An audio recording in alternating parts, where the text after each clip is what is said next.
Yeah.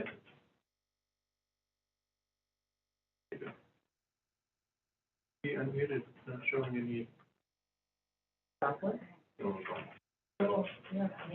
No.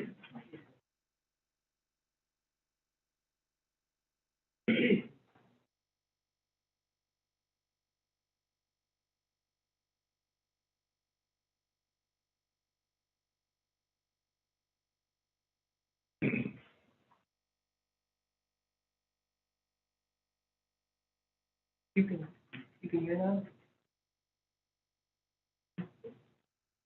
Hear you guys. Oh. YouTube or Zoom?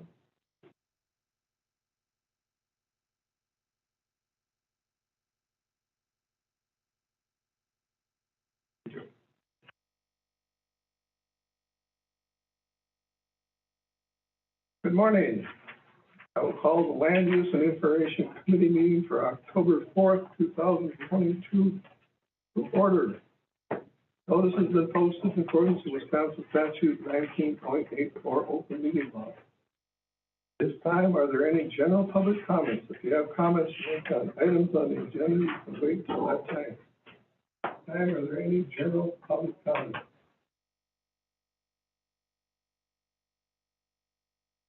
If you wish to make a comment, come up. Where's the mic? Don't we need one? We don't need one. Okay. I did register. Is this the time you're doing this? Do I make general public comments now? I have a comment for the, invitation to the public hearing. You're not discussing mine right now. We'll take, if you want, I'll wait till my turn. okay. I understood you were gonna take them in the order that they signed up. No, at this time, it's general public comment. If you have comments on the items that are on the agenda, you can wait until that time. There are no general public comments.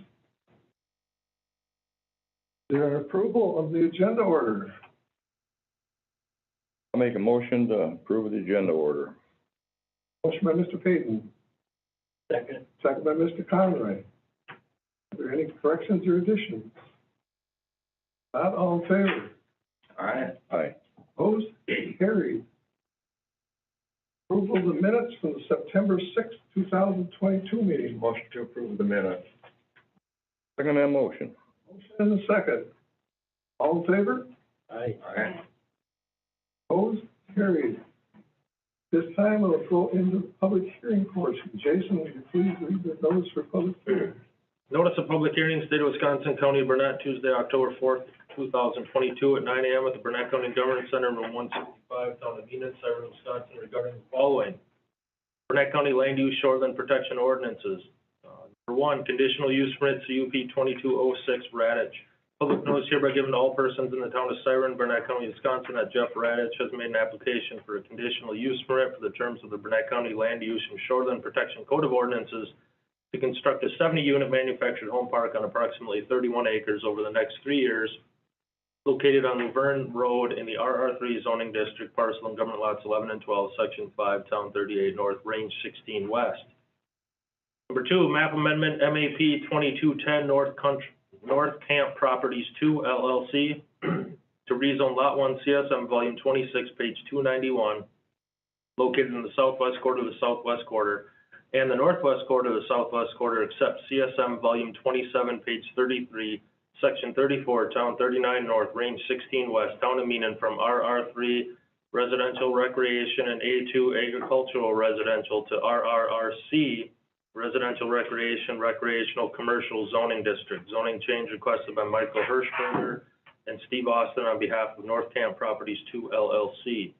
Number three, conditional use permit CUP 2214 Minerva Shores LLC.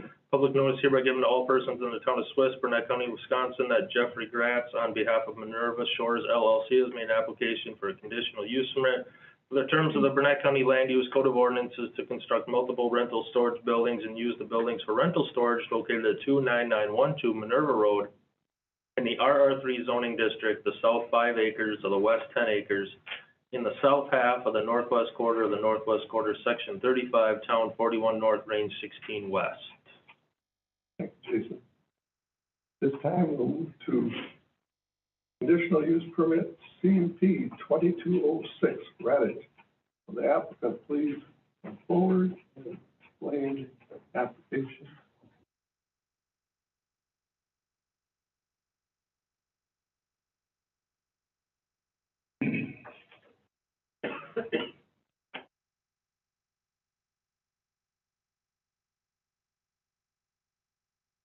Morning.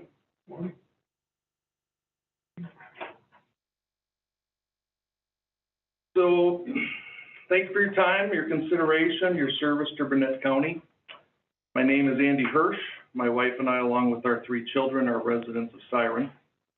We presented our project to this board on May 3rd, 2022, and in that hearing, a motion was made, and I quote, "Motion is to postpone pending resolution of private on-site sewer wastewater treatment system, where it will be and what kind, soil evaluation, layout proposal, address Laverne Road for traffic, resolve the entrance to the Gansey Dancer Trail, define boundaries and staking," end quote. My understanding of the motion made is that all other issues discussed in the May 3rd meeting were acceptable, so I will keep this presentation as brief as possible to resolve the issues that were made in the motion. Same as last time, let me begin with discussing Act 67, Conditional Use Permit, Application 22-06. Our conditional use permit application has been modified from a 93-unit to a 70-unit manufactured home park at the end of Laverne Road. Brief review of legal standards.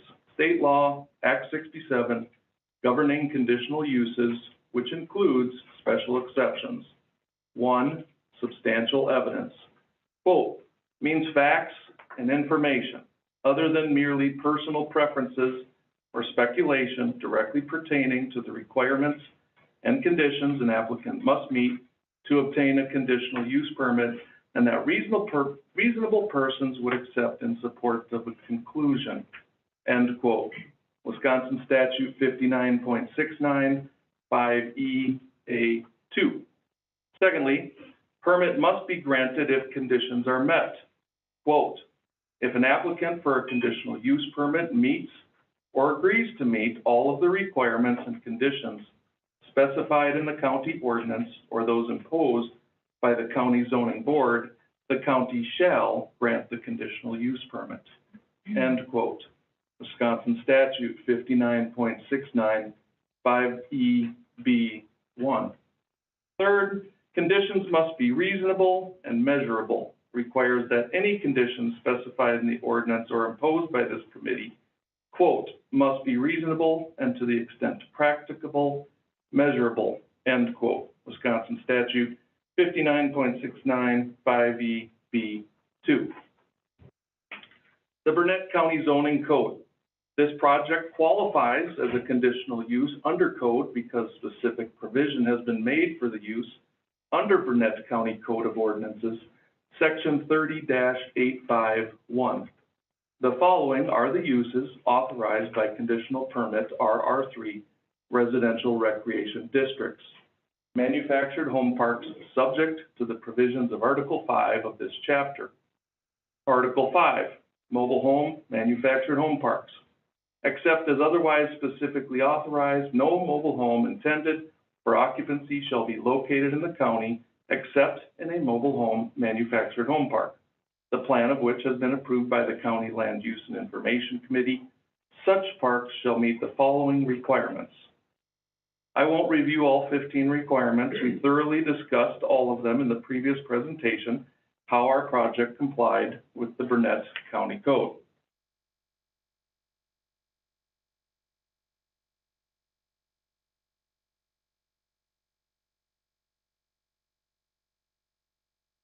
Burnett County 2030 Comprehensive Plan.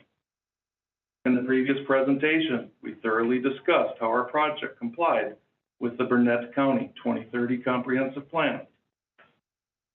Town of Siren Comprehensive Plan. We thoroughly discussed how our project complied with the Town of Siren 2030 Comprehensive Plan in the previous presentation. Our plan. We have engaged with both MSA and NWBE, Northern Wisconsin-based engineers, for all required final site plans, engineering, stormwater retention, wetland issues, erosion control, wastewater treatment, etc. Our plan only calls for 70 units. Maximum density per code would allow 186 units. We are proposing a low-density project of 2.25 units per acre, giving each site a native buffer on 3 sides to preserve attractiveness and character. Planned urban transition. Our project is located in a land use management area that is defined as planned urban transition. According to the Burnett County 2030 Comprehensive Plan, adopted in 2010, the purpose of planned urban transition is to plan for areas where residential uses will occur at higher densities. As you can tell, I'm trying to skip a bunch of stuff.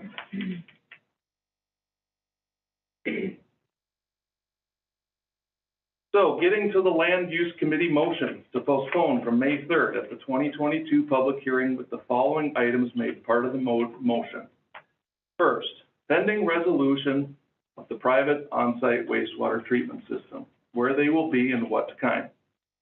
First of all, for our previous discussion, I attempted to resolve this issue of connecting to the Township of Siren Sanitation District. This request was voted down by the Township Board. We knew we may not be able to get approval to connect to the Township of Siren Sanitary District, so we also contracted with Mary Jo Huppert, who is the principal of Hollister Soil Testing and Design. She holds the Wisconsin Certified Soil Tester number 224832. She is also a Wisconsin Certified Septic Designer number 1859-007. We did a complete site analysis of the soil testing. The report was submitted to the zoning administrator for all of you to review.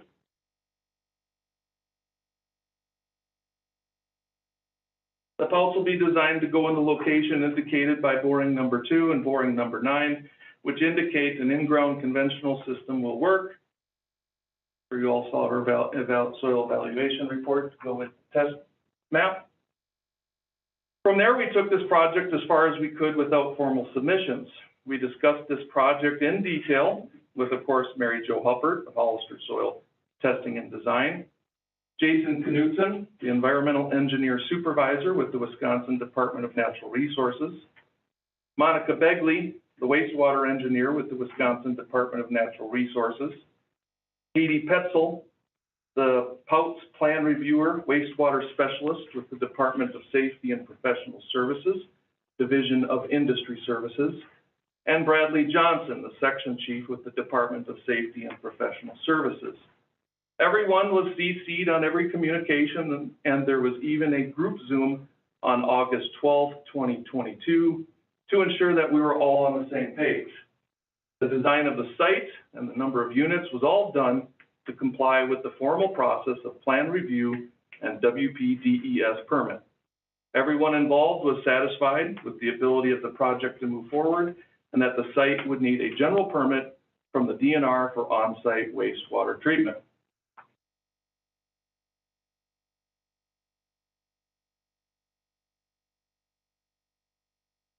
If you need to see some of the communication with all those involved, we can provide you that. Soil evaluation, I already showed you the map that we did from Hollister's Soil Testing and Design. The third item in the motion was the layout proposal. The new layout proposal has been submitted to the zoning administrator for all of you to review. A couple things about our layout. We have 70 units. The average lot size is 80 feet wide by 200 feet deep, providing each tenant approximately 16,000 square feet. Native buffer at the back of each lot for screening in the amount of 20 feet, as well as 20 feet between each unit. There's a 40-foot wide road corridor. The zoning administrator submitted our plan for comment and received correspondence from Ruth King, who is the Water Resources Management Specialist with the Wisconsin Department of Natural Resources. Her response was received on September 14th, 2022, and she states, quote, "I see no room left for nor indication of any stormwater controls, and the project will very likely require them due to the need for WDNR permit coverage. I have corresponded previously with the applicant and they are aware of the permitting requirements." End quote. Yes, we are aware of the permitting requirements. Our intention is to utilize the 40-foot wide road corridor to provide the necessary ditch, swale, holding pond, etc. that will be needed to meet these requirements, and we will rely on either MSA or NWDE to satisfy those requirements. Fourth in the motion was address Laverne Road traffic. Our project is going to have gravel roads. We actually would prefer Laverne Road to be gravel as well, as we feel it will be easier to restrict our clients to maintain a slower traffic flow up and down Laverne. Paving would only increase the amount of speed on Laverne Road. On September 13th, 2022, the Burnett County Zoning Administrator sent our proposed plan to Hallie Kusterman, the Access Management Coordinator with the Wisconsin Department of Transportation. I have been in communication with her regarding her comments on the access point to our strip mall at the end of Laverne Road. I have been in communication with her regarding her comments on the access point to our storage facility to be built. Yet on this project, she had no comment, which would indicate to me that she has no issue with our project.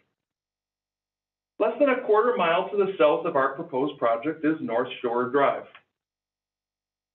This road has an identical intersection with Highway 3570 as our project. There are over 70 lots on this 1.3-mile dead-end road. Yet I have never heard anyone say anything about this road being dangerous or needing to be addressed because of road traffic or a signal needed on Highway 3570. Laverne Road is and has been a Township of Siren road since 1979. Copy of the recorded map. Even though at the time it was recognized as Engstrom Road, this road was recorded as 0.42 miles in length. At that point in time, this road became the responsibility of the Township of Siren. Then in 2007, the road was modified. The cul-de-sac at the western end of the road and the portion of the road that heads north was given back to the landowners. This township road was then reduced to 0.23 miles in length. Laverne Road, one way or the other, has been a township road for 43 years. We have heard people make comments about the condition of Laverne Road. We don't disagree, but the real complaint should be made to the Township of Siren. In the last 9 years, the Township of Siren has spent Almost $3.8 million on road work. In the last 2 years alone, they have spent almost $1.5 million. As far as I can tell, almost $0 has been spent maintaining Laverne Road. Earlier this summer, I saw the Burnett County Highway Department was grading Long Lake Road. I happened to live just past it. I inquired with Matt Reitman, the road crew operations manager for Township of Siren, why they didn't grade Laverne Road. He indicated he was unaware of any reason they wouldn't. Still to this day, the road has not been graded. Recently, I went in to discuss the maintenance of Laverne Road with Jeremy Burton, the highway operations manager at the Burnett County Highway Department. He doesn't ever recall being asked to do any work or grading on Laverne Road. I have personally been involved with projects where new roads are being constructed and when completed, get deeded over to the governing body, county, city, village, township, whatever. It is common practice to have the roads built to that governing body's specifications, and then the governing body takes over to provide all maintenance required, which includes any future improvements that may be required. They also reap the benefits of additional taxes being collected for that new road. The Township of Siren has been the beneficiary of tax money that has been sent to them to maintain Laverne Road for over 40 years.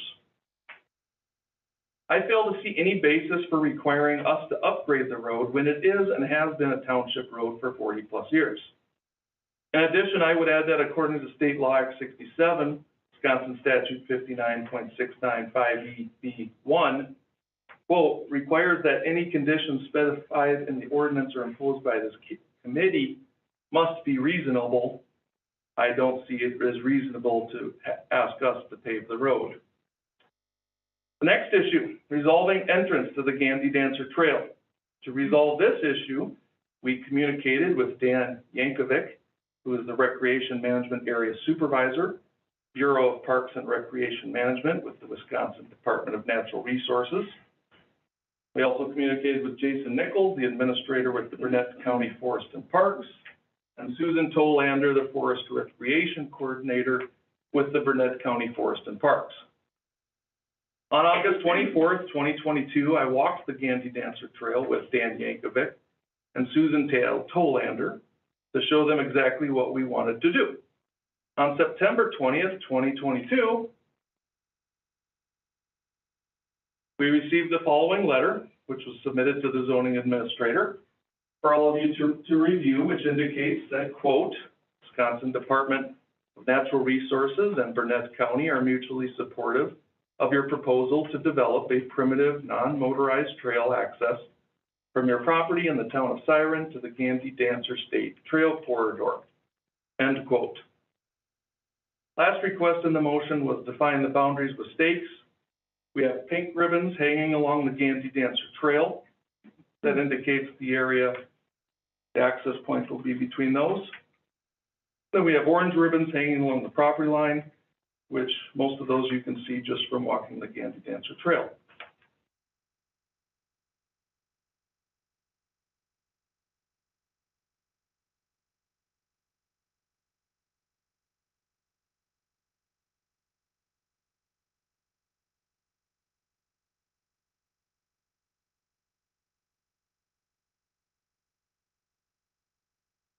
Glad I'm skipping a whole bunch from the previous meeting.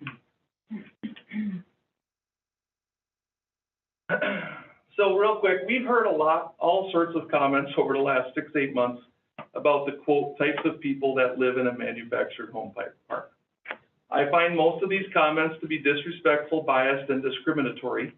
This is simply an affordable housing project that will give people the pride of ownership. I just wanted to hand out a quick cut sheet for you guys. As I told you before, I'm also a general contractor. We actually have this project going for a client on a private piece of property. This is a manufactured home that he selected to go there.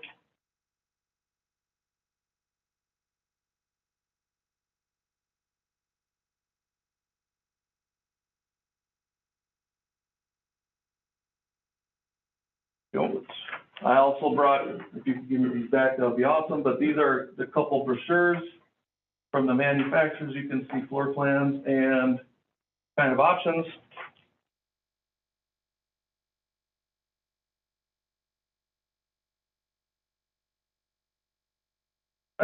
So this client elected to go with a manufactured home after we went through the process of him looking at doing new construction. This home right here is 2-bedroom, 2-bathroom, 1,329 square feet. The cost of this home is $155,000. That includes the home, the tax, the delivery, and the setup. As a general contractor, I can't come close to building anything this size for the money. Not even close. We're doing this home for a client on private property. Once completed, he's going to have between $260,000 and $275,000 into the project after buying the land, clearing the land, making it pad ready, putting in a driveway, drilling a well, putting in a septic, skirting it, and that includes a carport. That's basically what he's getting. Our project will allow many people that can't purchase a home in today's marketplace to experience the joy and pride of home ownership. On May 3rd, 2022, in that meeting, a motion was made, and I quote, "Motion is to postpone pending resolution of private on-site sewer wastewater treatment system, where it will be and what kind, soil evaluation, layout proposal, address Laverne Road for traffic, resolve the entrance to the Gandy Dancer Trail, define boundaries and staking. I believe we have done that. We have kept our presentation as direct as possible to satisfy these issues laid out in the motion. My request and hope is that the board would agree that any further comments, discussions to stay on topic of satisfying the motion. We believe we have met the conditions for obtaining a conditional use permit for a manufactured home park. Under Wisconsin Act 67, we have a right to receive the conditional use permit. Press time after the public comments to address any concerns. Thank you for your time.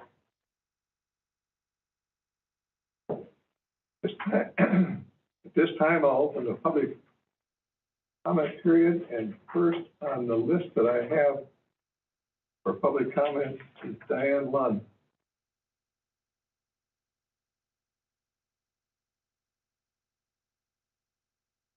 Good morning, I'm Diane Lund. I live at 6379 Star Road in Siren, and I am one of the Siren Township supervisors.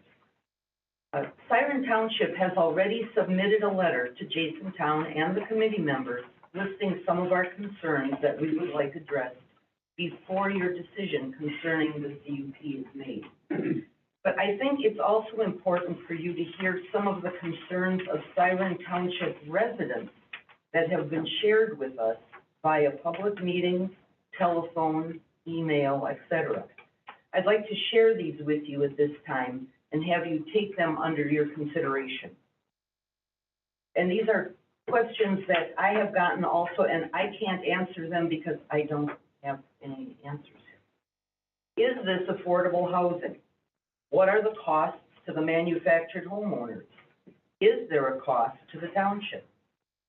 Traffic volume on Laverne Road will increase. What about safety issues and road maintenance? And Andy did talk about that. Infrastructure issues such as adequate emergency, police, and fire department service availability to access the park in a timely manner arise due to only one entrance and one exit as planned. Also, the plan does not show any fire hydrants in the development. Will real estate taxes increase? Will home values decrease? Will there be manufactured homes to rent, that is long-term, short-term, seasonal, Airbnb? Several residents pointed out that the development is not compatible in terms of the township's comprehensive plan. Specifically, the use and site design of the park will have a detrimental effect on adjacent landowners and/or communities. It will change the dynamics of the area. There just seems to be more questions than answers about this proposed development, and I feel that at this time there is not enough pertinent information to make a reasonable decision. Thank you. Thank you. Next. Patrick Hansen. I'm on the phone. Can you hear me? Yes, go ahead, Patrick. Good morning. My name is Patrick Hansen, 11465 North Shore Drive, Grantsburg, town of Wood River. And thank you all for your service this morning and for your careful consideration of this project and proposal. I want to highlight an aspect of compatibility, that this land is currently zoned RR3, residential recreational, which would permit up to 6 units of housing on 5-acre lots, according to the current lot size and subdivision rules. And the stated purpose of that zoning district, RR3, per Burnett County Code of Ordinances, Chapter 30, Section 30-83.c, is to, quote, provide for large-sized lots for residential recreational development as a means to preserve the space characteristics of country living, unquote.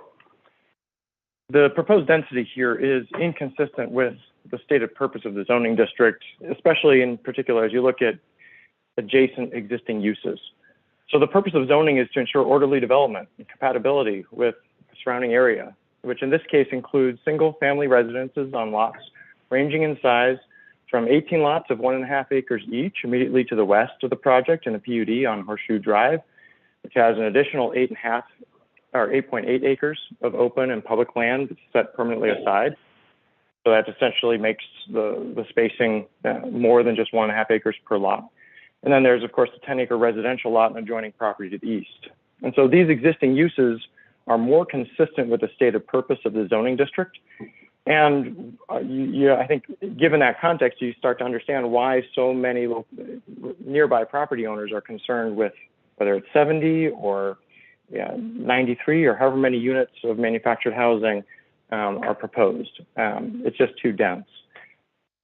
So that's one key point, and then that ties into the issue with the road, the question of, should the road be blacktopped or not? I think the town has made a very reasonable request that the developer improve the road, and then the town, I would imagine, would assume maintenance from that point forward. That's extremely reasonable. I'm not familiar with Shoreline Drive over on the other side, but I know the frontage road there is paved. There's multiple access points into that area, although a portion of it extends off into a dead end. I'm not sure that that's a relevant comparison because I don't think that those are all year-round residences where I would expect that the occupants of this manufactured home community would be permanent, full-time, year-round residents. So I think the concerns that have been raised around safety, access of emergency services, dust, and other concerns around the quality of the road need to be addressed, and the town has made a very reasonable request that the developer do so.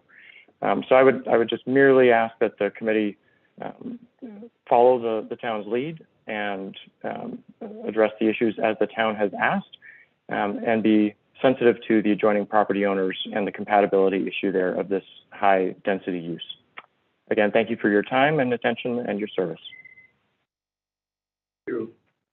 That is all I have on the list for general public comments at this time. If there's anyone in the audience that wishes to make general public comment, please stand and state your name.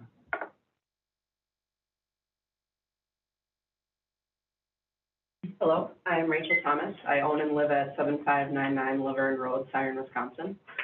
First, I just want to address what Mr. Hirsch had said. We did not get those documents, the soil tests, et cetera, even though we have been in close contact with Jason Town, so I'm not sure why we did not.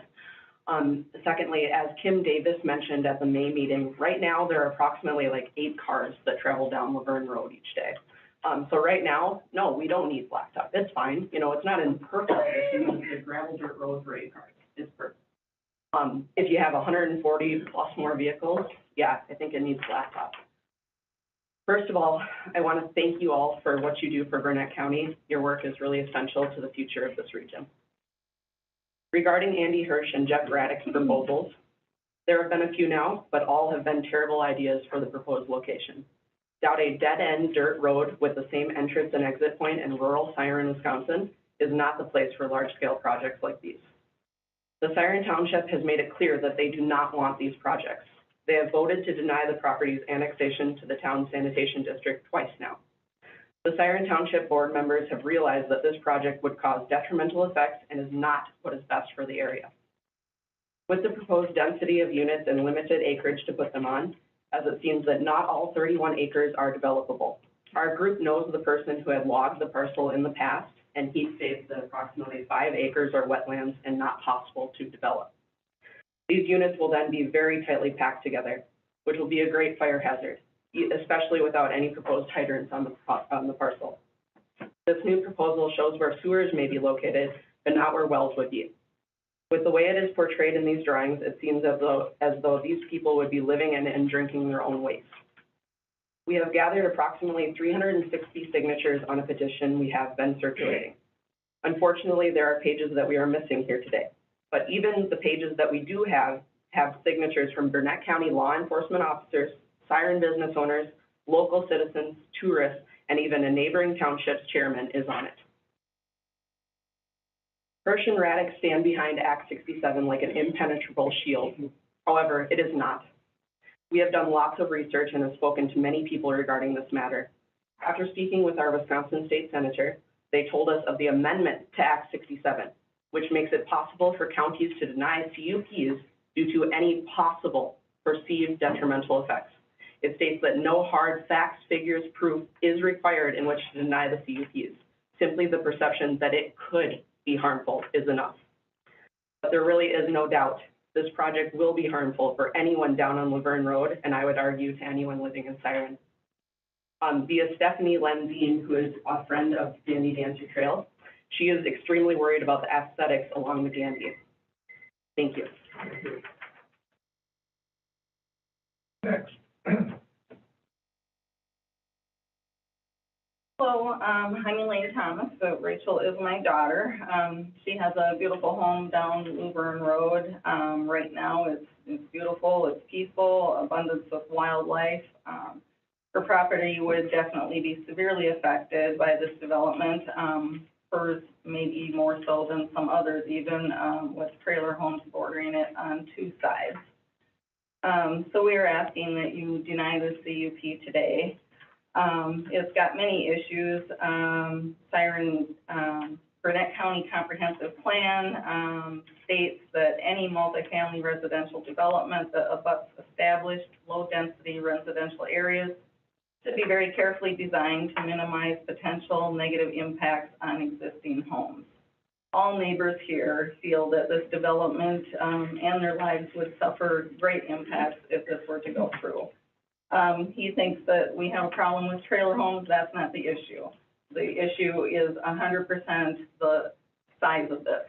It is enormous, and it's definitely going to cause problems out in that area. A while back this summer, I had reached out to Sheriff Tracy Finch as well, and she did say that that would be in their jurisdiction and that they are quite short of officers at this point. Another point, Siren Township's comprehensive plan states use and site designs are compatible with adjacent uses in terms of aesthetics, scale of hours, operation, traffic generation, lighting, noise, odor, dust, vibration, and other external impacts, and does not have a detrimental effect on adjacent landowners and communities. This most certainly will to almost all of those things mentioned. He talks about not wanting to pave the road. I mean, that's a minimum. If he's talking that people are gonna go too fast, well, then he believes that is gonna be an issue. I think there'll be a lot of issues down there, with that population density. We're also concerned not only for ourselves, but everyone in that area. We have Joella Finch here that lives behind the Dandy Dancer on Horseshoe Drive. All of those people there are very concerned about this as well. Many of them would have attended today, but it makes it very difficult for people that are working. I have to go as soon as I'm done here, to my job. So it is difficult to get here when we need to. We as a group are asking, at least in this situation, that you deny this and abide by the ordinance that is currently in place of 1 home per 5 acres to be compatible with the established neighboring homes and to be consistent with the designed usage of the dead-end road. Thank you very much. I hope that you will deny this. It's not the proper place. Thank you. Hi, good morning. Attorney Andrew Nelson Lindquist, Hudson, Wisconsin. I've been hired by a couple of the adjoining landowners here to represent their interests here as well today. I want to point out that this body has a significant amount of authority in regards to either approving or denying a CUP. Act 67 is not a, waiver of their responsibility to provide that, opportunity anyway to either deny or approve CUPs. You certainly have the authority to deny them if the conditions that this body sets are not met. Some of the conditions that certainly are missing are issues regarding policing. You're talking about putting a population that is equal to 20% of the village of Siren's population into a very small area. There's been really no discussion or requirement that this body has set forth so far on coming up with a policing plan that should be provided as part of the conditional use permit. There's been really little discussion on fire and EMS services. There is only one access point going in and out off of a dirt road to this particular spot. Your own ordinances regarding mobile home park requirements require hard surface drives and parking. There's only two opportunities to satisfy that, either asphalt or concrete. Yet the plans show all dirt, all gravel roads. So these are requirements that you can put in any conditional use requirements and determine whether or not the developer can meet those requirements. That is your authority to do as a government body here in regards to approving these. I submitted a letter that you should all have that outlines some of the other requirements or the other concerns that have been addressed. Mr. Hirsch had indicated that he felt that he had covered all of the points made at the May 3rd meeting, saying that the resolution has been made on the private point of water, the private on-site wastewater treatment system. However, clear by the natural resources systems that this many houses is going to constitute a large system. Yet there's no discussion about the location of the large system plus the required backup system that's required under the natural resources guidelines. The plans, the information that has been submitted looks to, or at least appears anyway from the information we had prior to the meeting, to include nothing more than a redesign from 93 units to 70 units. The statements that he made about Laverne Road especially are concerning because when you say address the traffic concerns, generally speaking, that involves a traffic study and trying to figure out from the design element, does the road need to be widened? Does it need to be paved? Where's the information? He wants to come in and say, well, it's the township's responsibility. They need to just do a better job maintaining it. Not the requirement that you asked for. Thank you. Thanks.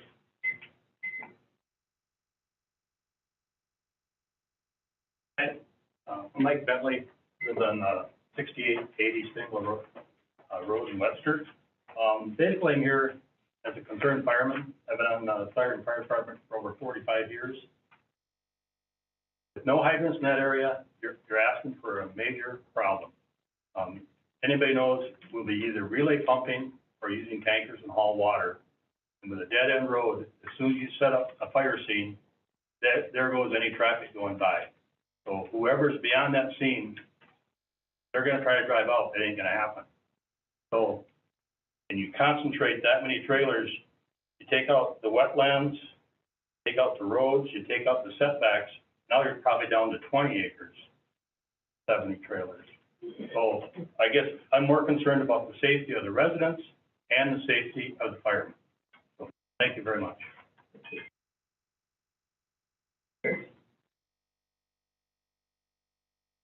I'm Wendy Kozlowski.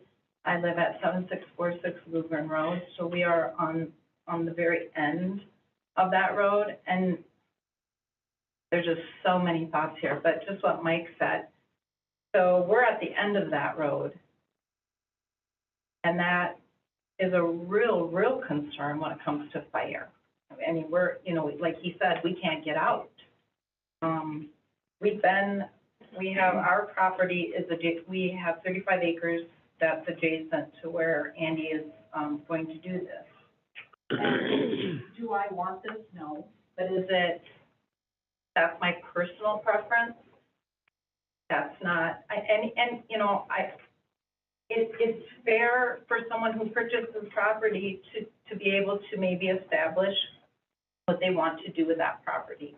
So I'm not against that at all. I am fearful of just everything that's already been said here today. fire, EMS, policing, and especially the traffic. Now, when I, just 2 days ago, I came down Luverne Road here, as I'm gonna head to the intersection to go to Four Winds. Since Four Winds has went to the north here, that frontage road is nuts. It is, and you've got Earth Energy, you've got now Jeff Saw place, whatever that place is called, Engine Place, is on that road also. Chuck's Garage, that place is booming. And then we're gonna have mini storage, 8 acres of mini storage, plus 140 cars come from the units themselves, plus whatever happens to the little mini mall. And then all those sheds there that sit there that are for sale. So anyway, as I'm coming to the intersection, another woman comes from like the grocery store, zooms right out, doesn't even stop. It is really kind of dangerous. It really is. And so you got people coming in with boats and, you know, for trucks. It is a bottled neck situation right there. Even now, I'm thinking things kind of maybe need to change, even and now, because people aren't paying attention so much because it's just a lot right there and boats are coming in. And then to do this, I just go, oh my word, like what is gonna happen? Like, are you gonna have to put in a roundabout at some point? It really is a concern. And like I say, we love our property, we love our place, we've been there for, you know, close to 40 years. But this is a big deal. This is a real big deal, real concern, not just for us, overall, many areas, as have been spoken. Thank you so much. Thank you. Next. Anyone wish to make any more comments? Good morning, Don Hamilton, 7158 South Devils Lake Drive. I live in Oakland. I was here in May and heard the hearing, and just a little clarity. I know the applicant talks about that he resolved the issues made at the motion, but I'm always intrigued at the number of people who misunderstand Act 67, that Act 67 somehow made, if a development could go there, that it should go there. Act 67, conditional use permits were never automatic before Act 67. And they were not made automatic by Act 67. And in May, this committee requested more information from this applicant. They requested information. They were not conditions to be resolved. They were questions so that this committee could consider the conditional use permit. So for someone to imply that I've resolved the conditions or that your questions have now become May conditions, I think is not correct. If there are conditions to approve this, and I agree, this is an urban transition area. I do believe there is a path forward for this applicant. But I think it should be the right fit for the community. If the developable acres are only 20 or 25, the comprehensive plan, which you express interest in complying with, calls for a density no more than 2 to 1. So if the zoning district calls for less, I would say if there's 20 to 25 developable acres, this development should not exceed more than 2 to 1 to that, whether it's 40 or 50 units. It is too big. I think that's clear. I am disappointed that since May, we've not been able to get the town of Siren and this developer on the same page. I could throw a softball and hit the sanitary district from this property. I'm disappointed in that for our environment and our future, that this is going to be a sea of septic systems. But if we can't get beyond that, we can't get beyond that. I do think some conditions that could be attached to this would be that the density will not exceed 2 to 1 developable acres. I do think a condition should be that there is no motorized or electric motorized recreational vehicle access to or from the Gandy. And I do believe 24-inch bollards should be put in place on that access to ensure no unauthorized access is on the Gandy. I also think if this is going to be a place of pride and ownership for homeowners, there should be a condition that there be no rental, no individual rentals, VRBOs or Airbnbs be allowed on this conditional use permit. That is a condition that you folks can comply. I also believe there's merit in making a condition that hard surfaces, as required by other requirements, be put into this development. And last but not least, I think the appropriate number of fire hydrants should be a condition of approval. I do think safety and fire safety is imperative, because when the fire department's called, they're coming to save your neighbor's house, not your house. So thank you for your time and your service. It's, sitting here listening to things for the last couple of months and so forth. State your name. Mark Crozy, Wagner, Serene, Webster, Township of Oakland. I think the town has really dropped the ball here. In one side, they're saying he needs to fix the road, improve it, pave it, and so forth. On the other hand, they say you can't hook up to our septic system, our sanitary district. And I think that's just a crime, because all the members of the sanitary district would benefit by more use. As most people know, it's running in red.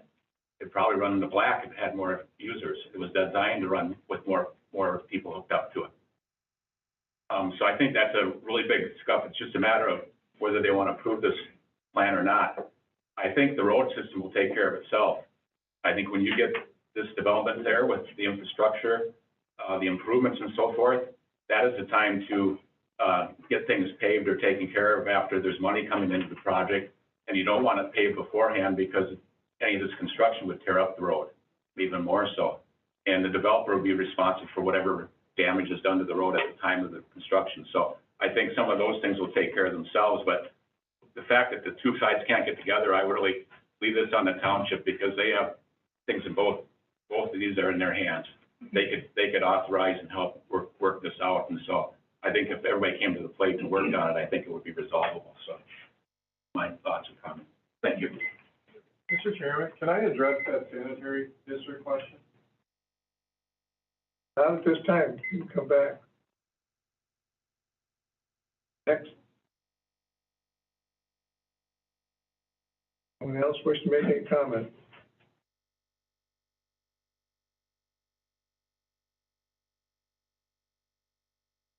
Steve Young, I live over on 7538 South Shore Drive. I think what the people are trying to say here is the infrastructure is not there. So how are we gonna get fire equipment down on Laverne Road and turn around if there's a fire? We need to have adequate frontage or road structures developed for this. We talked about policing. You know, on the prior meeting, Andy said, oh, I'll come down, I'll take care of the policing. Well, that's not really his job. It's Burnett County's, and they're understaffed right now. So how is Burnett County going to be able to handle a safety issue if there's something out there that needs to go on? That's all I have to say. Thank you for your time. Anyone else? Sir, you may answer your question, Joe. Thank you. I just wanted to point out that it's not so much a question of whether or not the township wants to approve hookup to the sanitary district, along with the village of Siren there. They can't.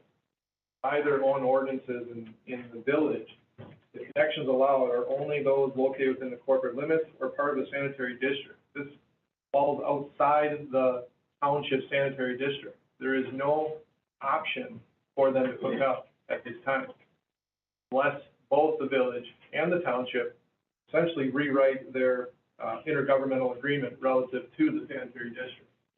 This falls outside, and under the ordinances, it's not possible, village of Siren, for them to hook up. That's all. I just wanted to clarify that particularly. Anyone else?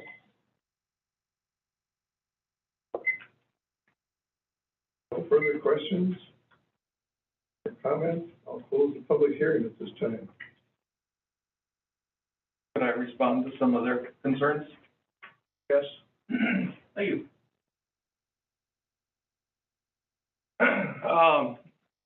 I can understand people's sanitation concerns. In the presentation that I gave to the township, I even stated, you know, the way that we've chosen to go about this development, owning the property all the way from the strip mall all the way back, I said, I'm not even asking for the extension to go on township property. we literally had a plan to pull the entire line on our private property to the back. Secondly, I shared with them, I said, I'm not asking for you to contribute $1 to the infrastructure. We'll spend the money. And I said, it's actually more expensive for me to extend the sanitation back there to hook everybody up, but it is the best way to do this development.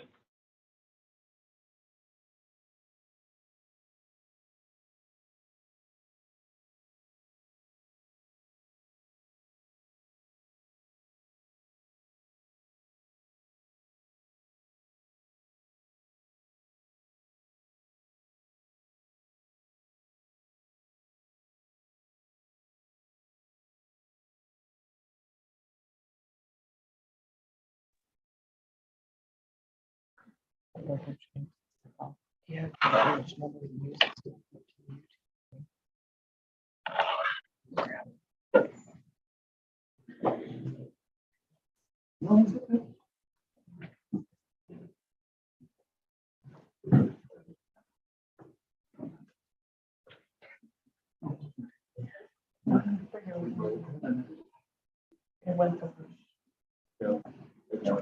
I did my due diligence. It should be still. We've moved on.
What do they want?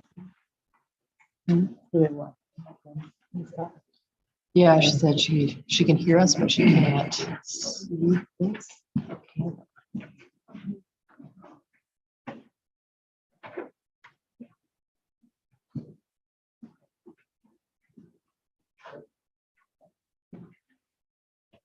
I apologize to everyone for being late. Respecting some of the trucks hauling dirt into the dollars. Oh, so they are. I'm glad.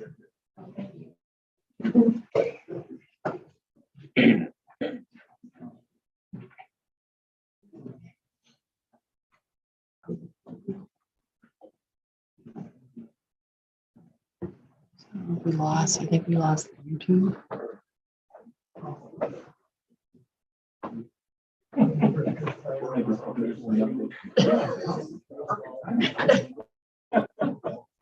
Is that what they?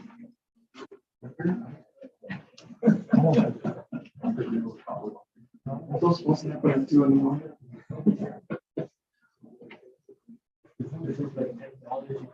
I know, right?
Always something. I already make that long enough. Yeah, yeah. That's what I realized.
You didn't lose your train of thought, did you? We're gonna just start from the beginning. Just back up a couple sentences and then we'll be fine. Yeah, that's fine. Okay, I think we are good. Hey, So I just wanted to share with the committee, I was talking about the sanitation district. I feel we did everything that we could to actually do the very best application, which was hook up to the sanitary district. I even went so far, I went to a village board meeting, discussed with them kind of the hurdles that we were having, obviously because it's a cooperative between the township and the village for the sanitary. I went to the village, I said, here's what we're wanting to do. I presented the plan to them. They said, well, we want the flow. What can we do? And I said, it'd be nice if you did a formal vote. They made a motion, it was seconded, it was unanimous saying, we want the flow. I asked them to write a letter, they did. I presented that all to the township board. They still voted no, which we accepted that. We said, we've already started on Plan 2A, which is the on-site system through doing a general permit through the DNR. And now we're, so that option has gone bye-bye, which is fine. We've moved forward with the on-site system. As far as the on-site system fitting the general permit, we already know we had the group meeting. Everybody's aware of the marching orders. As soon as we have a conditional use permit, the design will start. We know our anticipated space is going to be approximately 21,000 square feet. That area that's been indicated in the plan is over 100,000 square feet. So we will be able to have a primary as well as a secondary location in case there is a failure at some point in the future. Even when we were at the meeting for the sanitary, their own engineer, Teresa with MSA, wrote a letter that was submitted to you guys before saying there's plenty of capacity. So, we did what we could on that front. That's fine. That ship has sailed. Some comments earlier being code 2 to 1 per acre. No, code is 6 to 1. This is your code. We're complying by the code, If in the future you guys want to change the code, that's fine. But the way the code's written now, it's my job to comply with the code. Code is 6 to 1 per acre. We're 2.25 units per acre. And even if there is, even once we go through the wetland delineation, even if there's 6 acres of wetlands, we have 25 acres. The code would still allow up to 6 per acre, which would be way more than what we are wanting to, or requesting for this plan. As far as, people talking about fire safety, yeah, that's a concern for us. All of our roads are 2-direction roads, 2-way flow. And if you look closely at the design, you'll see that there actually is no direct dead end. Everything's a loop. Now, there currently is one entrance or exit point. If you think that is a issue for you, we have the ability to put a secondary access point directly onto the cul-de-sac. So then we would have an entrance exit, and there would be no potential stoppage of traffic if people do need to escape, get out, whatever, for any reason, and I understand that concern.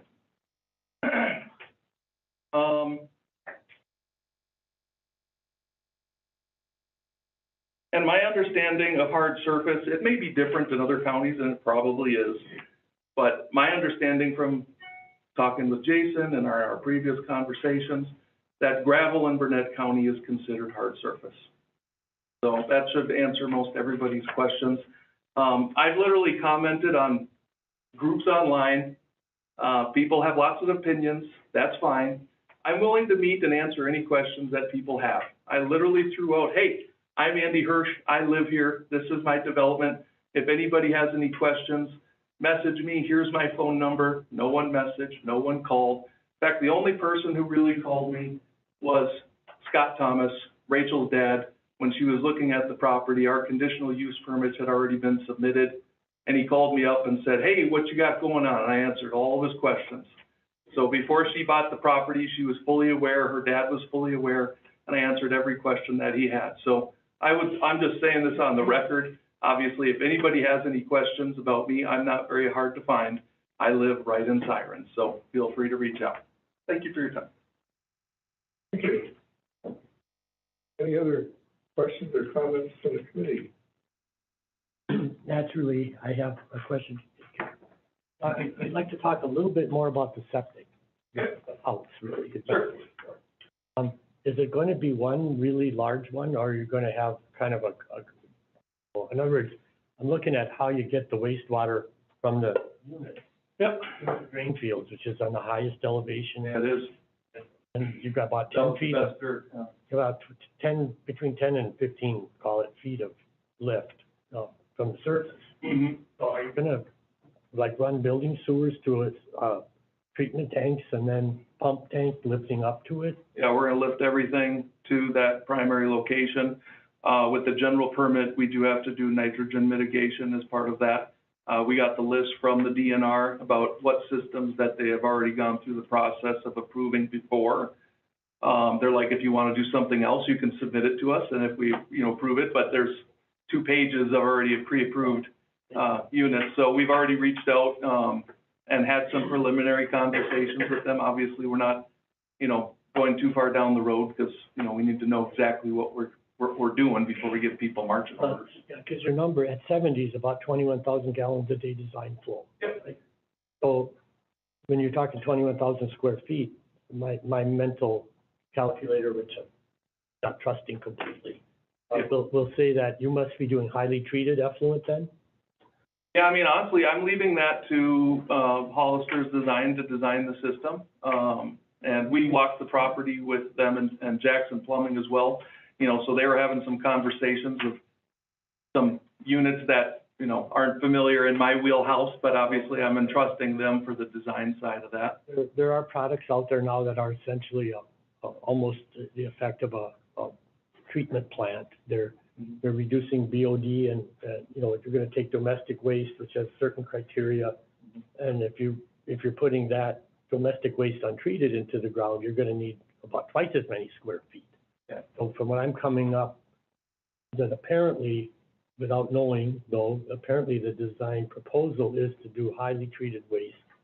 Yeah, so it would have a pre-treatment system. A pre-treatment system like a biomicrobics or one of the many ones that are out there. Yep, but I made a few calls. It's spendy, but that's what we got to do. Yeah, it is.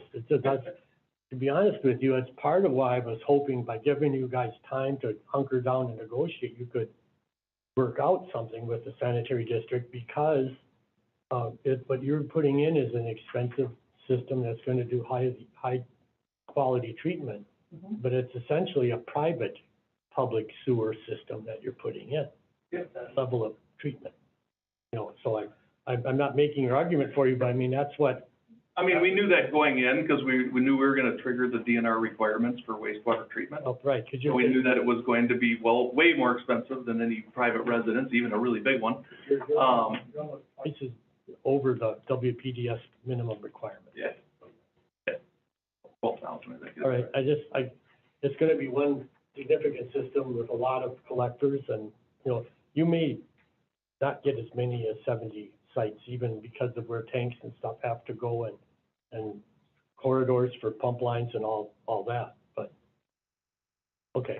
Yeah, we've reviewed the plan, we have a plan, that's not like from the engineer yet, because obviously there's, we don't know exactly what we're getting approved to do as of yet, and we haven't done wetland delineation and stuff like that, so, the plan's gonna have to have some minor modifications from the preliminary that we're suggesting to make everything work, but at least with all the test bits and stuff done, we know what we can do and where it's gotta go, and we have a plan on how to get it there, so. Any other questions or comments from the committee? I have one. Go ahead. I represent District 21, which is in the Webb Lake area. Myself, along with a number of folks in the area, since a lot of the big growth that we witnessed, have lost a lot of services, meaning I don't have internet from Thursday to Tuesday. I used to work from home. That's impossible unless I put in a really expensive system. The state of Wisconsin recognizes this. We've talked about it at the state level. Wisconsin was granted a $1 billion grant to improve internet. I don't know when that will happen. I don't know if it'll reach my area. So my concern is adding more people on the grid when the people who live here and work here don't have the services that you will get because you're closer to where the service starts. So again, my job is to represent my district, and I know I'm not alone in this pain. And it's not just my internet, it's also my cell phone service. So that is where my concern is, and that's where a lot of the people in my area are concerned. I feel your pain. I don't have enough knowledge to say whether or not, your cell phone service will be affected or your internet service will be affected, being that Webb Lake, as the crow flies, is, 20 miles? So, I don't know.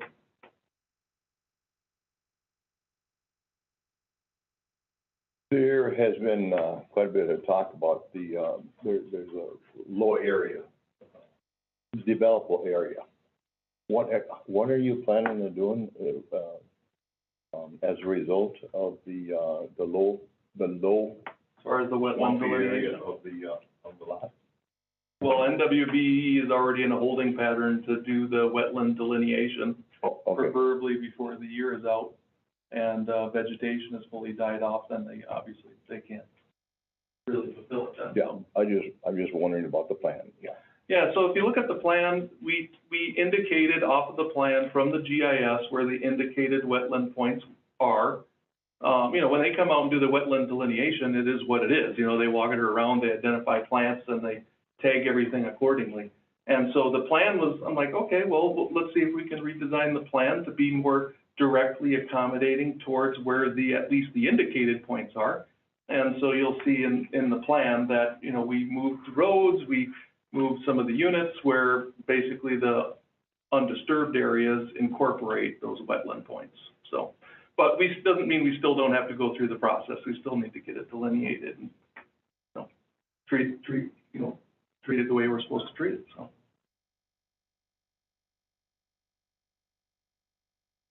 Any other questions or comments from the committee? Yeah, one for you.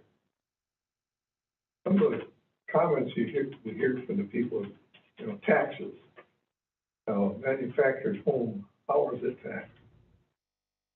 Well, my understanding, there's gonna be two portions of taxes. You know, we own the land, all the infrastructure, that would have a valuation, so the property taxes would go up from the direct permanent improvements that we put in play.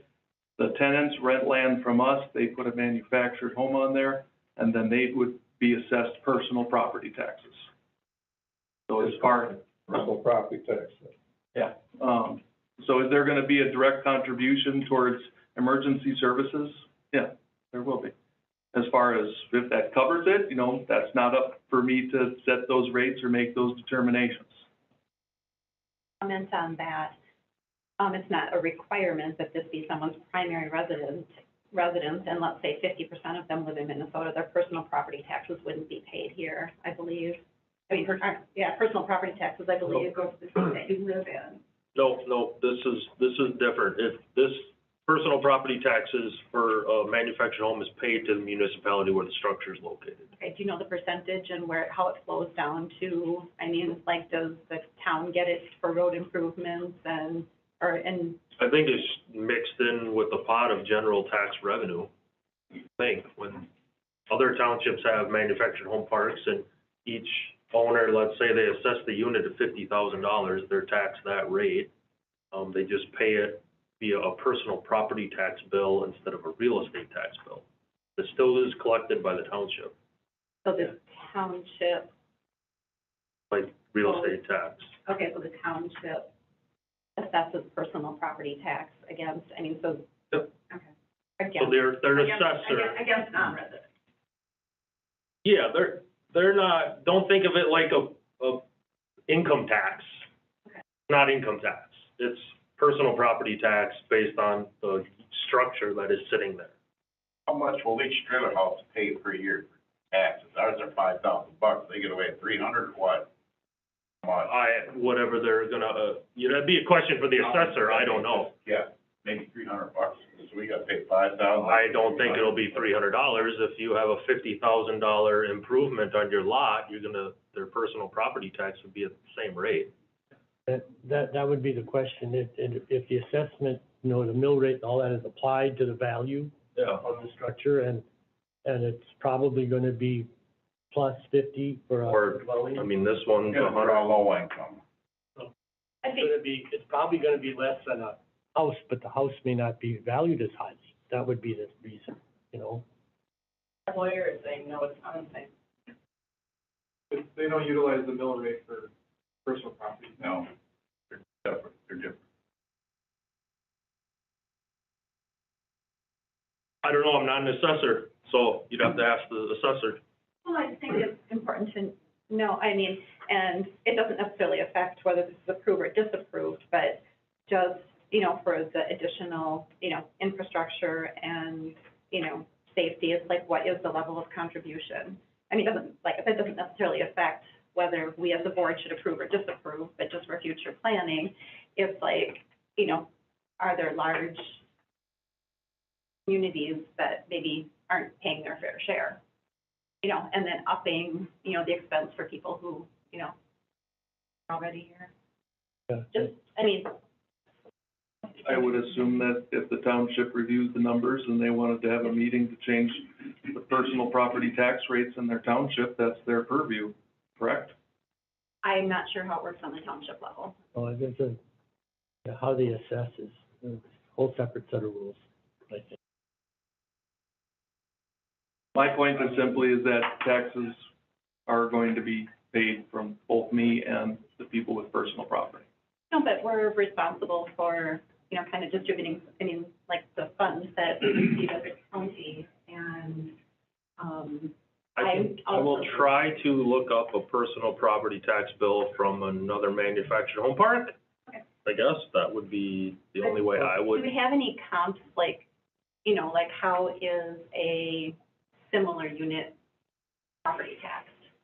I mean, I know it's based on value, but it's just on improvements, I'm just wondering what effect it has. Yeah, what you're wanting really is what is the difference between personal property assessment for a dwelling in a park versus improvements on a piece of real estate? No, that I know. I mean, because I know it's separate because each individual Right, but homeowner will be. is it comparable? Is the total net tax paid comparable? Right, but I'm also curious, just comparable assessments, someone who has, 31 acres that,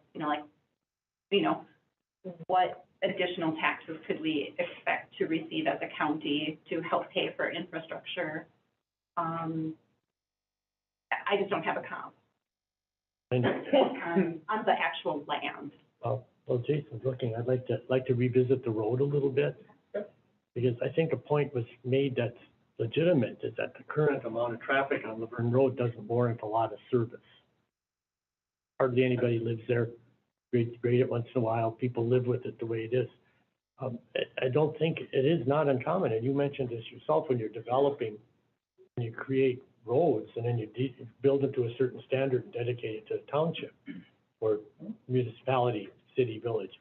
And that's commonly done. And in this case, where we have a primitive road, let's call it, and suddenly we're gonna drop a whole lot more users there, that it's a burden, I think, to the town of Siren to have to take that hit all by itself. I think there ought to be some degree of upgrade that you would be willing to do to make this fair. I'm not necessarily saying pave it, but certainly maintain it, widen it, reconstruct it a bit is not, to my mind, an unreasonable thing for us to ask you to do. Throwing that out. I'm perfectly fine. I've agreed that the road is not in fantastic condition. In fact, when I brought this to Matt Reitman's attention, he went out there, I'm like, the cul-de-sac, has a pothole in it as big as all these tables and weeds that are 2 feet tall in it, I'm like, clearly no one's been really out there, let alone maintaining this. So they just recently brought out, I said, hey, I saw you brought out some gravel, how much do you have to bring? And he said 10 loads of gravel to fill in the pothole. So clearly it has not been maintained very well. I want it to be maintained well. I don't want it to be, what we are willing to do is we're willing to put the road into the condition that it should be in as a gravel road, when we're done. I mean, if that means the codes for a gravel road are 24 feet wide, or, it needs to be graded, clearly, we're perfectly fine with doing that. We just don't feel like we should be burdened with, reconstruct and rebuild and pave to county standards when it's already, if I was proposing a new development and a new road that we were going to then in turn deed over to the county, then absolutely, they're gonna say, if it's not gonna be private and you wanna give it to us, then we want it built to our specs. That's the way it's been. But I'm making that second access road to get out of there to the cul-de-sac. We own that land around it. You got one small access road to get out of that cul-de-sac on your land. Your surveyor pointed it out to me and showed me. Surveyor. You should address the committee, not each other, Anyway. So, we agree the road needs work. We're willing to contribute to bring the road to the standards that we believe it should be in, at least as a gravel road, at which point, again, it's a township road. Even when I went to the county, I said, hey, can I get you guys to go pave it? They're like, we can't pave it and bill you. We can pave it for the township and bill them. And I'm like, okay, well, now, because it's a township road, it makes it a little bit sticky, because it's not my road, and then I deed it to you, and now it's your road, so. And I'm trying to get upgraded in your interest as well as in the town's interest, and should we proceed with this, that I think that you have responsibility to, bring it to an appropriate standard, serve both because your project provides such a huge increase in potential traffic. That's the difference.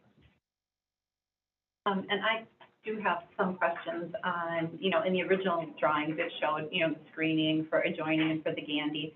To me, it's not as clear on the new drawing, what the screening is. You have, was it a 20-foot? 20-foot native buffer at the back of each lot to the property lines. And then we're leaving 20 foot in between, being that the lots are basically now 80 by 200. Each lot would basically be 60 feet wide. So basically, they can't, I I don't remember completely what the setback is from the Gandy, if that's 40, 60. The structure is 40. To structure, I mean, so That's the minimum setback. basically it's like DNR, or it's state land for 40 feet from Gandy? The center of the Gandy Dancer is roughly 50 feet to the property line. Okay.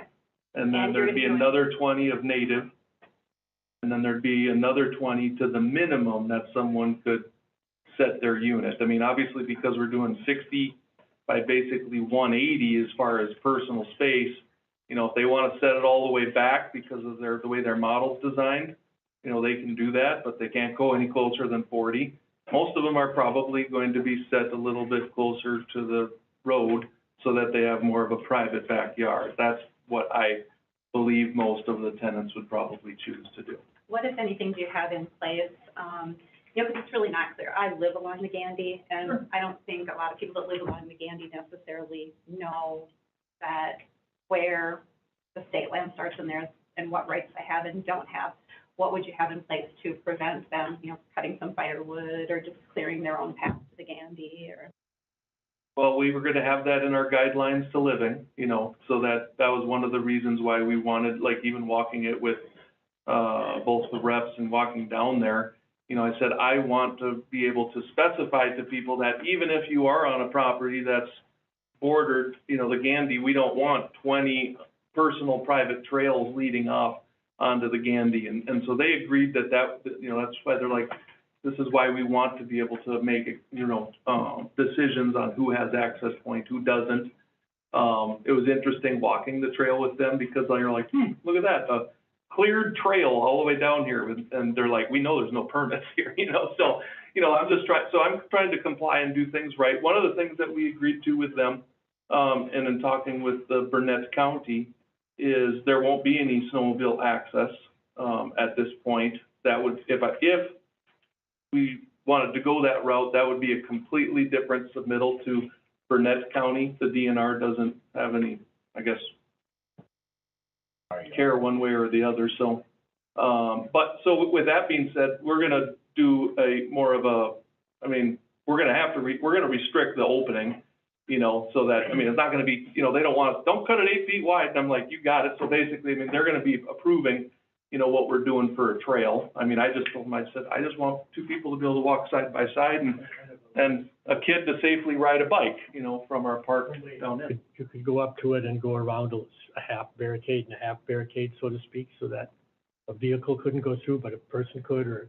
Yeah, bikes. Mount your bike and walk it through and get back on and go. This is Mark from Cyber Surveying. I could add on a note for the boundary. We'll be putting stakes every 80 feet, so there'll be stakes every 80 feet, so you'll be able to see from one to the other one, so there'll be no doubt on where the boundary line is in this area. I have no trespassing, 54 acres of that, like, there's snowmobile come right up in our driveway. Well, we can't stop what comes off the Gandy, but the owners will know where the boundary is on this property, for sure. I have a comment. We had 2 people talk about the fire department. I was on the fire department for over 30 years, and it's cheap most of the time. You're not gonna have hydrants out there because it isn't within the village limits that has water system. So it's gonna be no different than a private individual with a house. They are required to have a turnaround by standards, by the county ordinance for driveway. No different, you have to bring tankers in there. You have to have a place to unload the tanker for the pumpers. So it's not gonna be somewhere where you can hook up to a hydrant there. It never will be unless the village next to it puts in. So what are you saying, the way that the roads are designed and the lots are designed, the driveways themselves they'd have to be able to turn around in the driveway, or the fact that everything's a full loop would suffice? Loop is fine too. Huh? Loop is fine too. Yeah, okay. I'd rather most people not have to back up. I've had a lot of trailers for a lot of years, and a lot of people don't know how to back up anything. Most places places where you're gonna have fire trucks coming in there, even on a private individual house, you know, they're gonna have problems dumping water and pumping water, so. I'm just These are all- saying, you're never gonna have a hydrant system. Yeah, I'm aware. These are two-direction roads, so they're wide enough for traffic going both ways, and there is no dead end in the park. Like I said, there's only that short little single access point as of right now. If you want me to add a secondary one in order to satisfy, that's fine, we can do that, but kind of redundant. Primary access point would be where the cul-de-sac is then? No, where the existing road already is, we're just gonna widen that out. The same width all the way through the whole park. So then it could be a loop road coming out to the second exit, or second entrance. That, I believe, so if there's to be a second entrance or a second access, we would need to know maybe more specifically where that is, because our land is right in that vicinity. So I'm not sure what that means, but that, We hired a surveyor and had ours yeah. too, so we know what, there's one little spot to get in and out of there. Yep, we would just tie it in where the cul-de-sac turns away from our shared property line. So it wouldn't go up to the Comments from the committee?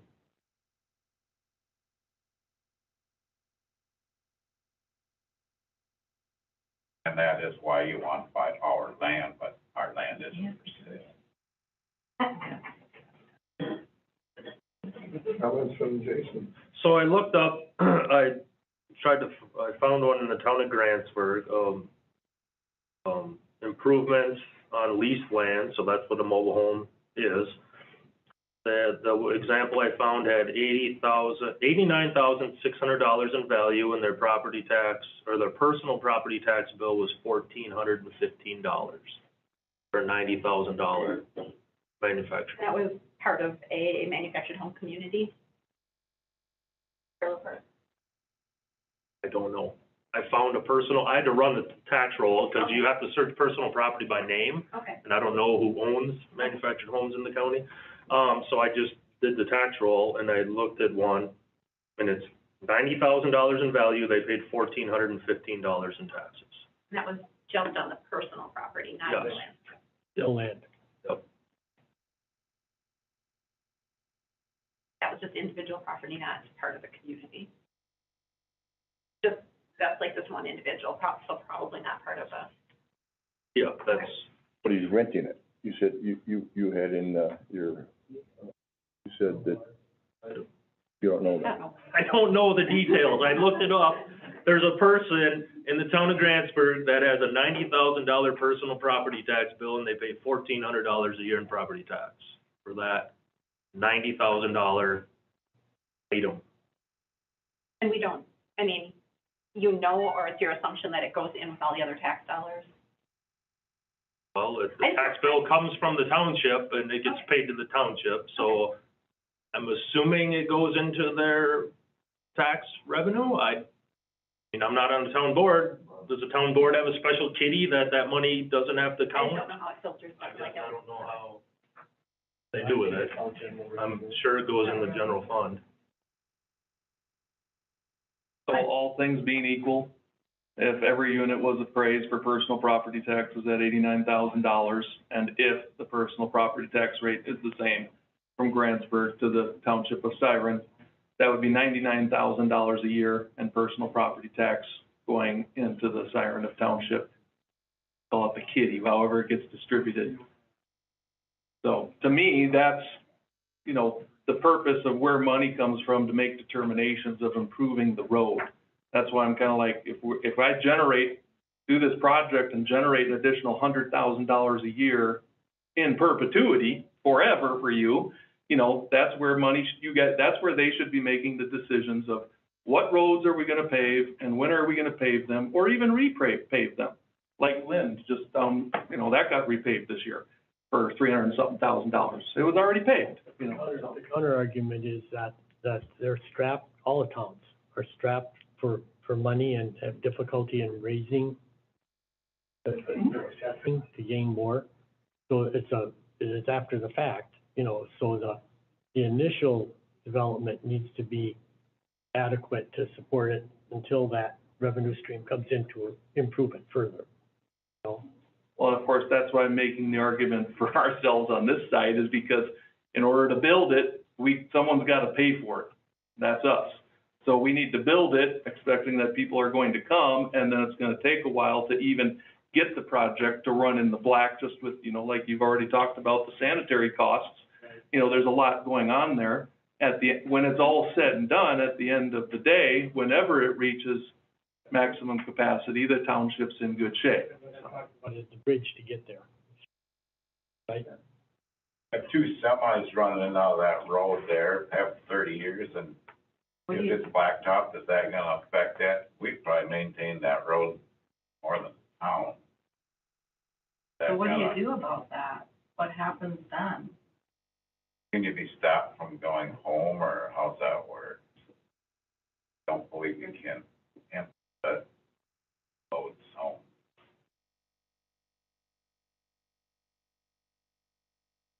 There was a question brought up, Randy, about no rentals or Airbnbs. Is there anything in the bylaws of the manufactured home park to that effect or not? We have not had any discussions about that. You know, at this point, I would just say you need to comply with the county standards. You know, obviously as the park owner, if it's, you know, by being able to have literally additional rules and regulations as being part of the park above what anybody else has up on their own private property, you know, we maintain some rights to change some rules in the event that, you know, it does become some sort of issue. I mean, you know, if 5 out of the 70 rented on Airbnb and it's an issue and a complaint from neighbors, then we're gonna set the majority rules, no more Airbnb. I mean, I guess that's the way we would handle something like that, but. Just want Burnett County improved, and trailer court's not really.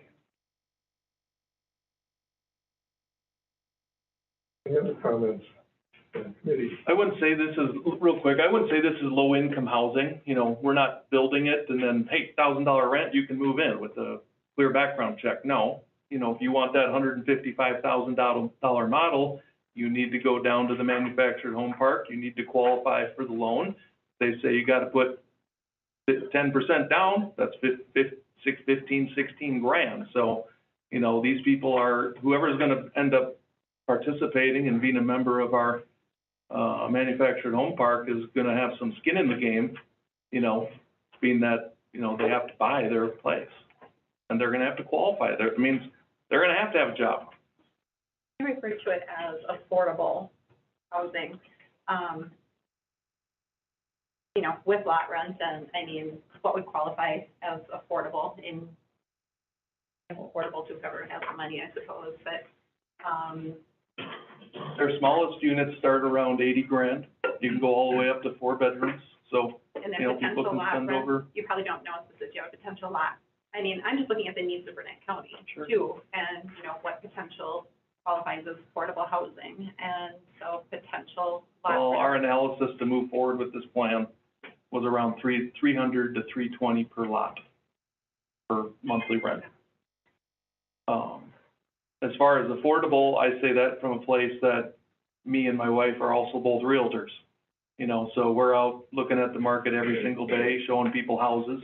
And I'm like, you know, everyone here, you know, maybe you ever have not bought a house, but if you want to go look at a house, okay, it's 160 grand, it's 85 years old, needs to be redone, it's been pretty sad shape. What we look at the advantage for this is if someone, hey, maybe they're not handy, they can't take on a project like that, and they're capped. I can afford this, I can't get into a mess of something that's just a money pit. They can buy something that it's a fixed price and it's brand new. I mean, the dishwasher's new, the washer and dryer are new, everything's brand new. That's pretty fixed. Pay a lot rent the rest Fixed of your life. Where are you getting your lot rent?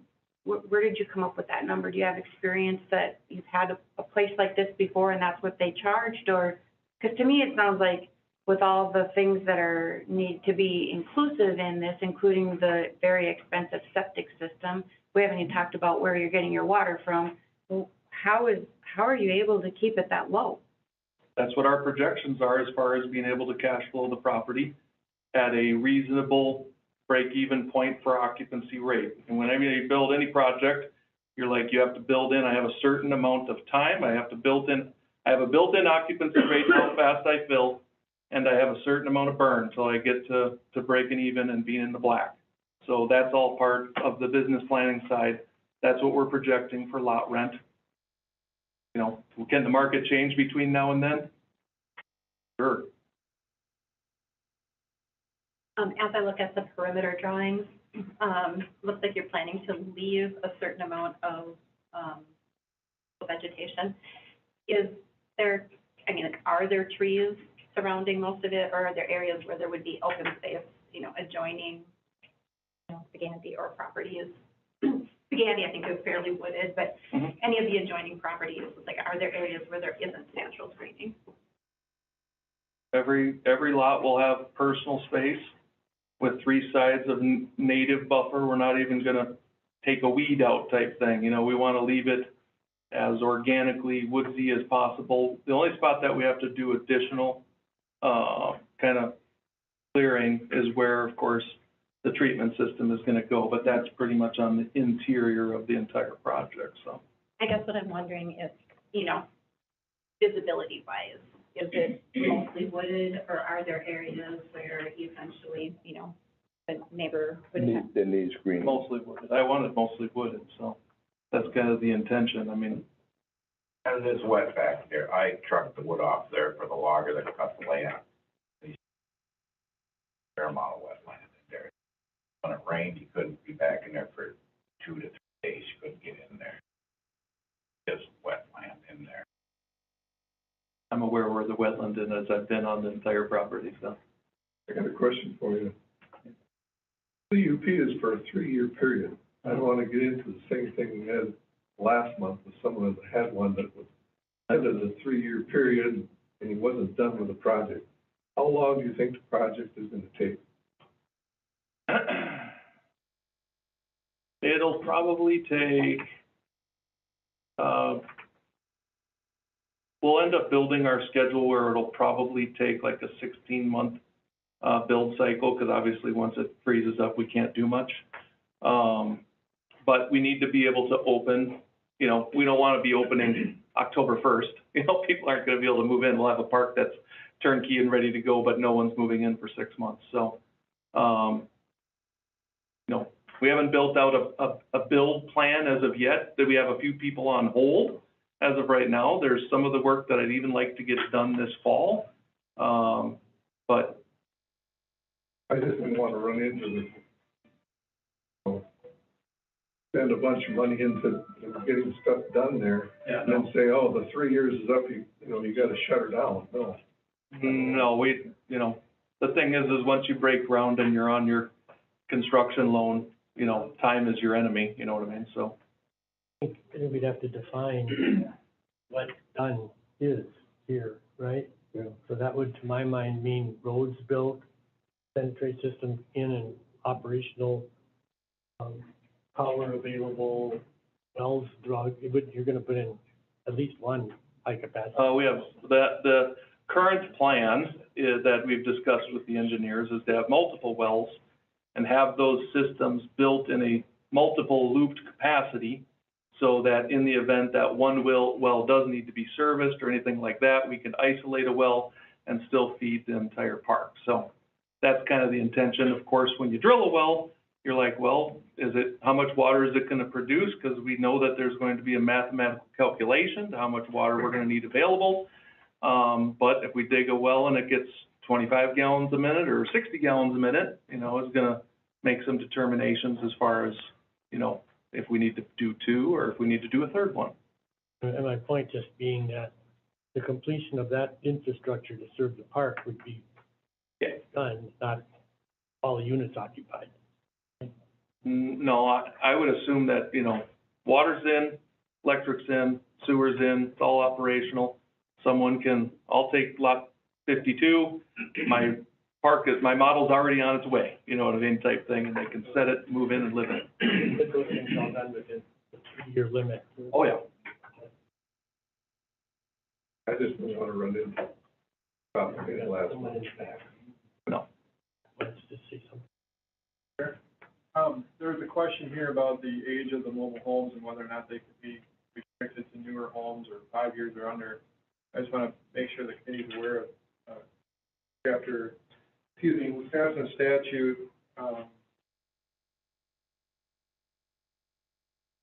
710.15 subsection 3 prohibits the operator from denying a resident the opportunity to enter into a lease, enter into the park based either solely or in any part on the basis of age of the mobile home. It's actually not permitted from the operator to deny certain age homes from coming into the park. That's a violation of state law. That's a consideration in regards to the potential tax basis and that type of thing. Certainly some, just information that I think that. Thing, please, we have 54 acres altogether, and I believe, maybe wrong, but I don't think so, that if we put our land into lots and sell, we cannot sell less than 5 acres at a minimum amount, but then you can put 30 or 70 trailer houses in at 30 acres next door to our land. I'll get that one. Would be doing the ongoing testing of the water from the wells to serve the community that would be living there over the years. Troy can't take care of their people. Who can't take care of who? I said the city of Detroit can't take care of their people. Who's going to do the ongoing testing for the? Well, For the I'll safety. commit here and now I won't hire anyone from Detroit. I didn't ask that question. I know, I'm just, all right, following up on, I'm good. so, yeah, whatever code's gonna, requirements there are for testing, we're gonna have some DNR requirements on the, doing a general permit as far as our testing requirements on, and who can test the stuff, so, I mean, we'll comply with all of those. Back in May, I asked the same question about the age of the manufactured homes. At that time, it said it was gonna have to be newer than 10-year-old. I had said 5 at the time, but if there's state law that says that we have to comply with that, then I guess we'll all comply with that. I would have a hard time believing that someone would, that's why I said it probably will not happen because most manufactured homes end up getting seamed together, not that easy to move. And then I guess the only thing is it would have to be a HUD certified home. So, there's trailer homes old before HUD got involved to certify their construction standards and stuff, so, I don't think those can be moved at all. The HUD thing started in June 16th, 1976, I think. Yeah, I know. Yeah. That's pretty old, yeah. But I do appreciate the information. I mean, if it is state law that we can't have that, then, that's fine. But I don't, if that happens, I would be fairly shocked because it's not, you're not gonna you get free delivery with a brand new one, free delivery and setup with the brand new one. You don't, you're gonna pay a price to move an existing home. There be covenants as to the number of vehicles, boats, trailers, vehicles that don't move, in the park, in the community? Yeah, we have what we term as a guidelines for living. We will not allow any open air storage. We will have the mini storage facility next door that they're more than welcome to rent space over there, or they will be allowed to have like one of those portable sheds. If they do have a lawnmower or a four-wheeler or whatever, they will be required to have, we'll give them some time, 30 days, 60 days, to have their house and their storage shed painted to match. We want it to look sharp, so. You mentioned the guidelines for living at the last meeting as well, yet I don't believe we've been presented with one in order to add it to our approval, because I think it would be important that that be included with the approval so that it's in writing. I get that. We haven't submitted it because it's not complete. Obviously, to have a well-run park like this, that's common practice to have some guidelines for living. And then obviously, it has to be a little bit organic in the sense of making, if Airbnb is allowed, but then we choose that it's not allowed, that would be added to the guidelines for living as things come up on a case-by-case basis, so. But there really a maximum of vehicles per lot? Well, I mean, it's a pro and a con, you know, I mean, the code states that we need to provide 1.25.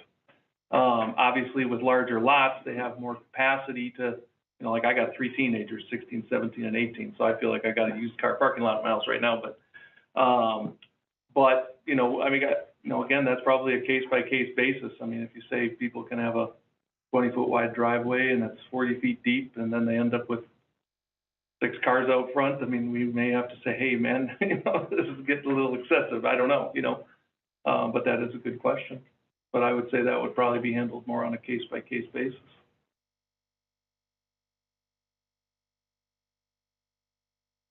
I address this, kid. Pardon me? Hi, I was wondering if I could address the committee. Go ahead. Okay. So regarding the parking, I guess our hope was that if they're gonna have all these people there, that they're gonna be working. And, you know, yeah, a few people work from home, but the majority would need their vehicle. So, I mean, that should be 2 cars per home right there. And, you know, so that's kind of concern as far as the people that might be there. I guess, you know, we're hoping that if there's people there, that they're gonna be supporting themselves and not gonna be a drain on the community. There again, the issues with the safety in that, and we'd like to know more about this road. I mean, if he's talking about a second road for safety, is that gonna come all the way out to the frontage road or to the highway then? Because that's what it should be, otherwise it's still just a dead end, maybe with an additional driveway coming out of his trailer park there. And just to get back to, yes, he did talk to my husband before my daughter bought her home out there. And, she didn't still buy it because she fell in love with it, but we did get it, we had offered, they'd accepted an offer. We got it at substantially less because of the disclosure of the development. So right there, it's kind of basically already depreciated, and our thoughts is area homes are still gonna continue to depreciate due to this surrounding them. Wendy and Ronnie's, because last year's tax is $5,000, that might go in half because the property value may go down as well. And we have the same concerns, but mostly the safety issues and loss of privacy, et cetera. Thank you. It was, I pulled up the listing, it was properly disclosed. It was also disclosed of the mini storage that was already pre-approved.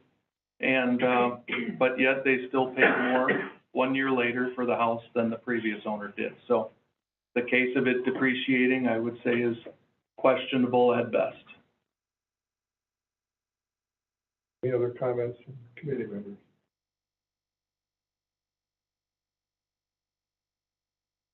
If not, someone wish to make a motion? UP.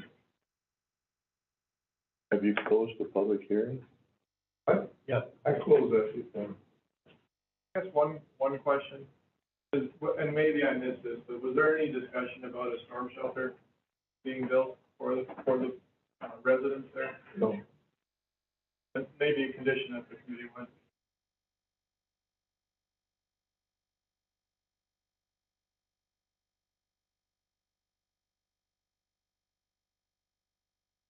Could I comment to that? Go ahead. So these houses are built, this is different than an RV park, you know. This isn't just pull it in on its wheels and call it good, you know. These are all HUD certified homes with a specific way that they're secured and tied down to anchors, you know, slab, however they're going to go in. There is no requirement in the code, you know, for a storm shelter, and HUD doesn't have any additional requirement for a storm shelter. And if someone's gonna, you know, our client who's buying this unit that I shared with you, that's putting out on his property, you know, because it meets HUD standards, he's not required to then build a separate storm shelter. So do I want my clients to be safe? Yes. That's why, you know, one of the things we're doing is that there's some big pines out there, and I'm like, yeah, I don't want to leave those pines. You know, even though they're really pretty, they are a potential hazard. I do want our tenants to be safe, but I think that would ultimately be a redundant building a separate storm shelter when the houses are already built to our standards. So, thank you. I'll ask again, would anyone wish to make a motion on CUP 2206? I will make a motion to approve this. With, to include in the motion, the nine considerations, that are listed in our packet. I have not heard of any other conditions during this public hearing, otherwise I would include those also. It wouldn't be inappropriate to add no recreational rental or Airbnb uses.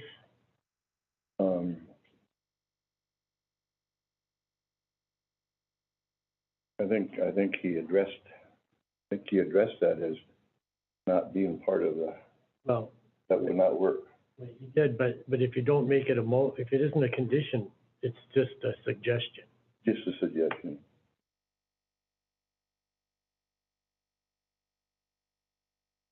I guess we could add that as a suggestion. No, we'd make it a condition. He's made it as a suggestion. All right.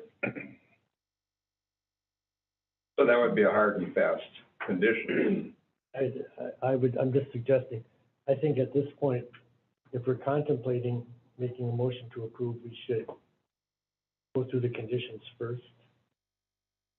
Another suggested condition is, since we seem to be unaware of, you know, are there wetlands, what are the wetlands, how much space, you know, the proper drive and drainage would take, is that, you know, maybe the proposed lot size becomes a condition.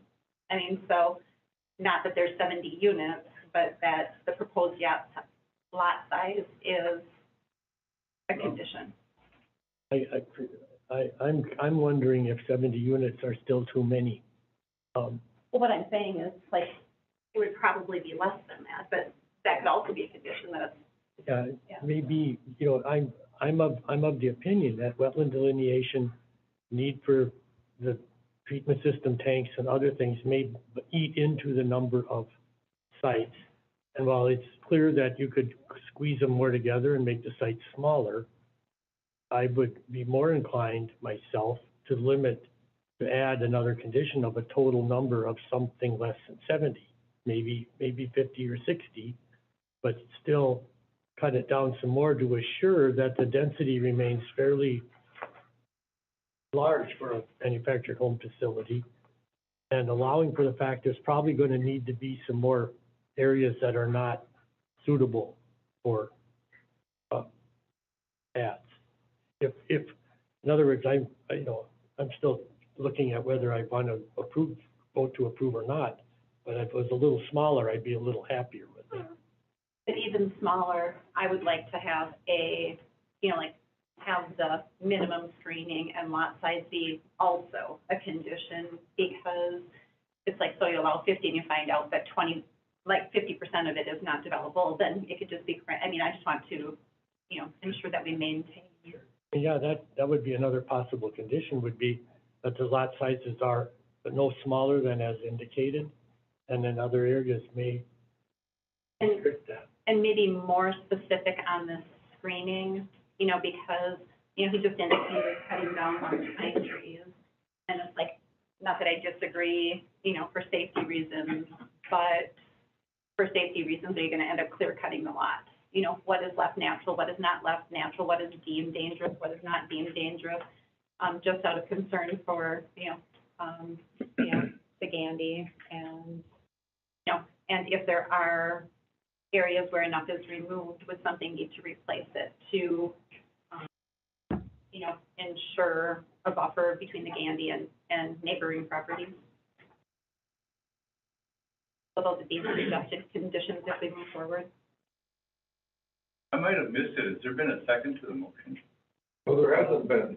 And then there shouldn't be any discussion yet according to Robert's Rules of Order. Well, true, but at this point, we're trying to decide if we want to amend his motion, and I'd be willing to second it, but I'd amend it and then might vote no. I mean, I'd rather avoid that. Okay, appreciate it, thank you. Motion did mention the 9 signals. Jason, would you like to read the 9? Yeah, that, we should do that first. Sure.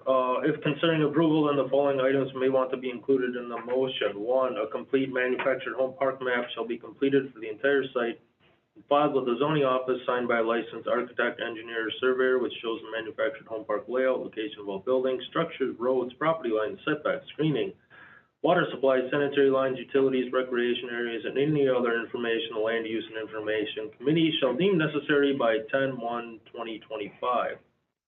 Any proposed changes in the approved manufactured home park shall be presented to the zoning office for approval. No implementation of the proposed changes shall take place until written approval is received from the zoning office.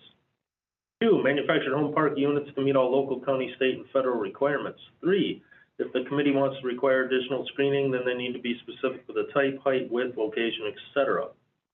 4, if the committee wants additional protection to prevent ATV, UTV, golf cart, or other prohibited use on the Gandy Dancer Trail, then it should be specific with those details.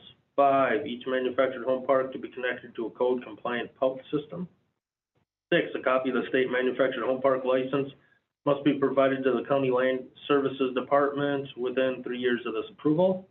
7, land use permits to be obtained for each manufactured home prior to construction placement and or prior to any manufactured home being replaced.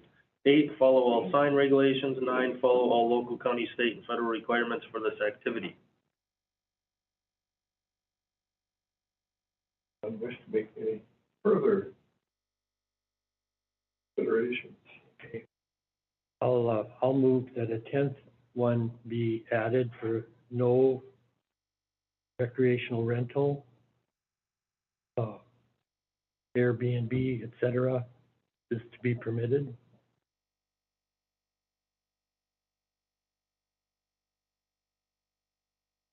Do we want to make that each additional conditional a motion, approve a second, probably? You have the conditions, any other conditions? I just want to ask Jason, should we add in land use permits, accessory buildings of greater than 100 square feet? I don't know if you have to add that in there with 9, but make sure that all follow local, county, state, federal requirements. Our ordinance always already requires that those get permits, so I think it covers that. We require that he shares the guidelines for living, so we understand what, policing, fire, access to Gandy Dancer, so all that's on record that. Guidelines for living are made a condition of this permit. Question on that, though, just asking him to supply that just means they'll be on file. It's not saying that he's agreeing to any of that. If he wrote it. I was just making. Please repeat that condition. That, the owner's guidelines for living within this manufactured home park, are provided to the committee for the conditional use. I'm not saying that right. No, made part of the condition, made a condition of the conditional use. Yeah. Say it that way. A condition of the condition. 11. Number 11, the owner of the mobile home park provides their written guidelines for living to the residents as a condition to the conditional use permit. Any other conditions? Now, on item number 3, it talks about additional screening and do we have to be specific as to the type, height, width, or location? Not being as familiar with the property, there's nothing saying right now that the lot couldn't basically be clear cut. And I guess I would like to ensure that there is proper screening, and I'm not sure how to define that as a condition. And also, can it be a condition, you know, he would have to, you know, make any repairs, you know, if, Maintain the screening? Are you I thinking? think it's maintaining or replacing screening, but I think we need to define it. I'm just being relatively new, I'm not sure what would be a proper definition of screening. Well, in the past, this committee has said just leave what's there alone. They've done it that way. They've also done it where they said plant, 2 rows of this type of tree, along the property, whatever line they had an issue with. So, I mean, that's kind of how the committee's done it in the past, I guess. Either leave it as is, alone, or you specify some sort of planting. You could say leave it as own, and in any gaps where thinning has occurred, it be planted to a similar density as the natural vegetation that's there. That would be reasonable. So he mentioned the tall pine trees. You wouldn't necessarily want to leave those alone if there's going to be a safety factor, so. Yeah, those, you would see what I'm looking at if you're like, yeah, I don't want it. Tree falls. But those big trees are, you know, the guy who previously harvested that didn't harvest those for a reason, you know, they're pretty big. I would just, then that would cover that by saying you need to put something in its place rather than leaving a big gap. You could have something that says maintain the natural vegetation and replace with similar type if needed in those buffer areas. Something like that would work, I think. Similar density, similar view obstruction. Similar type, similar vegetation type, density. You got that, Tanya? You could make it a condition upon completion of permit, you guys can come out and approve it. Oh, I think what we're trying to say is when you need to take down some of those big white pines and Norways, then plant a little one back. You know, it's that will grow reasonably up. Those shorter trees provide better screening than a trunk anyway, but it has to be maintained. I mean, that's how you lose buffer is by people removing stuff that is either threatening or dies or whatever, and it don't put anything back, and then it eventually becomes open. You want to maintain that screen. I think that's what we're, with a similar density as to what's naturally there. But cannot say similar density because every lot is going to be open. And that would. Every manufactured home lot is going to be opened up so a manufactured home can be put in there. Right. Well, and we're just talking, I think, buffers on the exterior, the perimeter. Yeah, you should say that on the outside buffer, not inside. No, that's right. We're trying to say the buffer area. The buffer areas. And I don't know what number that was. 3. That's, we're defining that. That's just that's adding to 3. Okay. But the buffer areas maintained. I would also suggest that the buffer areas that he proposed, because I don't think that specific is in here, so, I mean, it was a certain number of feet. And I think that needs to be specified in there, the certain number of feet from the property lines or from, from the DNR, be from the state Is that on the plan? right of way. I don't believe it's marked, that just presented it as, leaving a 20-foot buffer between the manufactured home lots and the property lines. And between And the, then 20 feet in between, obviously. between the lots themselves, which adds to the screening. And then in addition, sorry, and I just clarifying and putting in there what he's already agreed to would be, I think, the minimum lot and buffer size. Because then it might take care of itself. It might naturally get smaller. Someone could suggest a limit as well, but just to ensure that we're not saying X number of units and they just get packed tighter together because of wetlands or whatever. So I think. Yeah, I see what you're saying. I think that might be a second condition, though, that the sites remain no less than the size proposed. I'd say lots and buffer areas. I'm not sure how to word that, if someone would like to help. Can I add something to that for you guys to at least consider? So a lot of thought and process went in through the discussions with the DNR as far as getting to the general permit requirements of when different treatment systems are required. What would happen is if you know, 70 makes that type of sanitation system pencil out.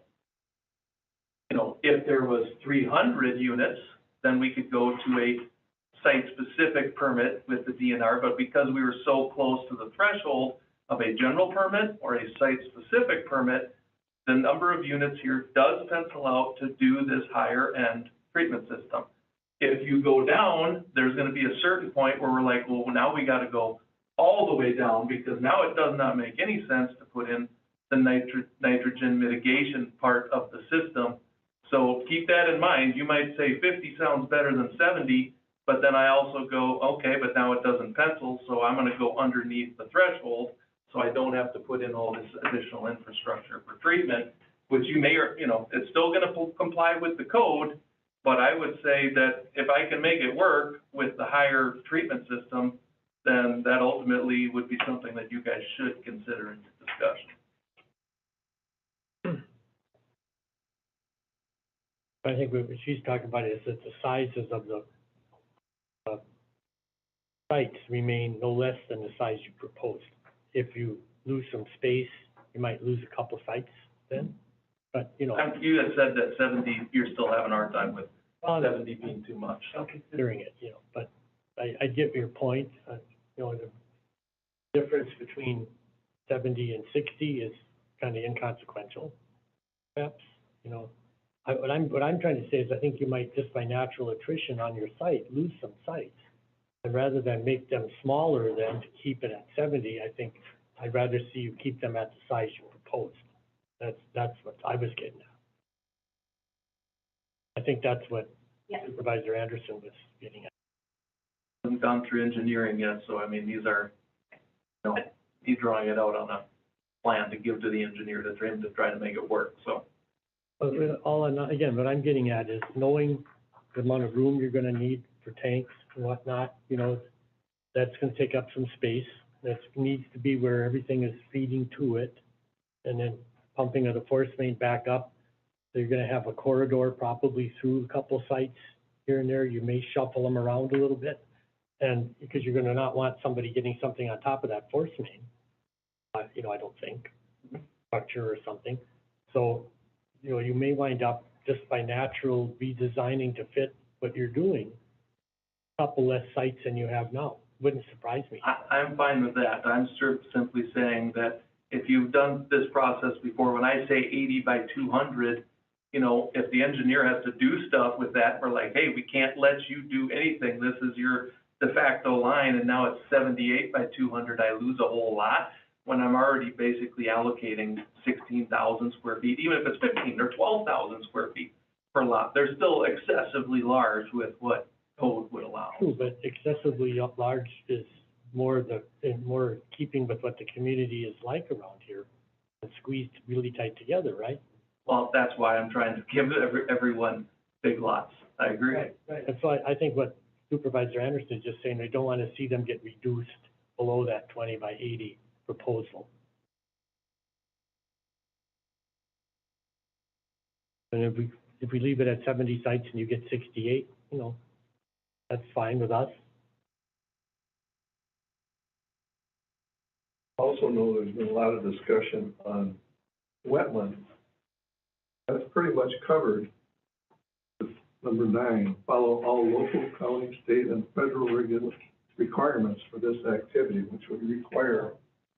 And that will be looked at when DNR is looking at the aspects of managing runoff and disturbance, collecting, infiltrating water. You know, the lowest natural place to do that is in the lowest elevations, which is really close to the water. We know from around the courthouse here, when water tables were high, we couldn't get the water to go away from the roundabout, you know? So all of that is, gonna have to be looked at. And that's why it wouldn't surprise me if it's bigger than you think, but. Now we have 10 and 11 added to the consideration. There's one last one to talk about is making a condition for some upgrading of Laverne Road. That's right. Well, and number 4, we didn't finish. I'm lost. Yeah, being specific on the details on number 4.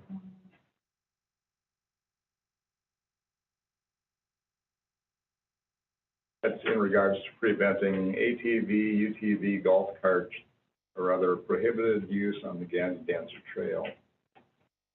And that'll also be covered by the DNR permit for access to the Connection. Dancer Trail. It should be, some kind of a choke point so that you can't drive the UTV or ATV through there. So you have to kind of wind through. A semi-barricade, half barricade, something of that sort, so that a person can get through and a bike can get through, but not a motorized vehicle. That's still gonna be maintained by the DNR permit for the access to the trail. Right. I'd like to know that there's an additional condition tied to the permit, because as somebody stated, you know, the DNR is like, oh, there's not permits for any of these, you know, being that the DNR doesn't necessarily have the manpower to enforce all of that. I think it's just an additional way to ensure it by attaching this as part of the conditional use. I mean, yes, they're supposed to do that, but are we hands-off then if we find out that, you know, oh, it's a DNR problem, so then nothing gets enforced? I'd like it to be part of a condition That we mean, that the park maintain a barricade, semi type of well, thing. just ensure that they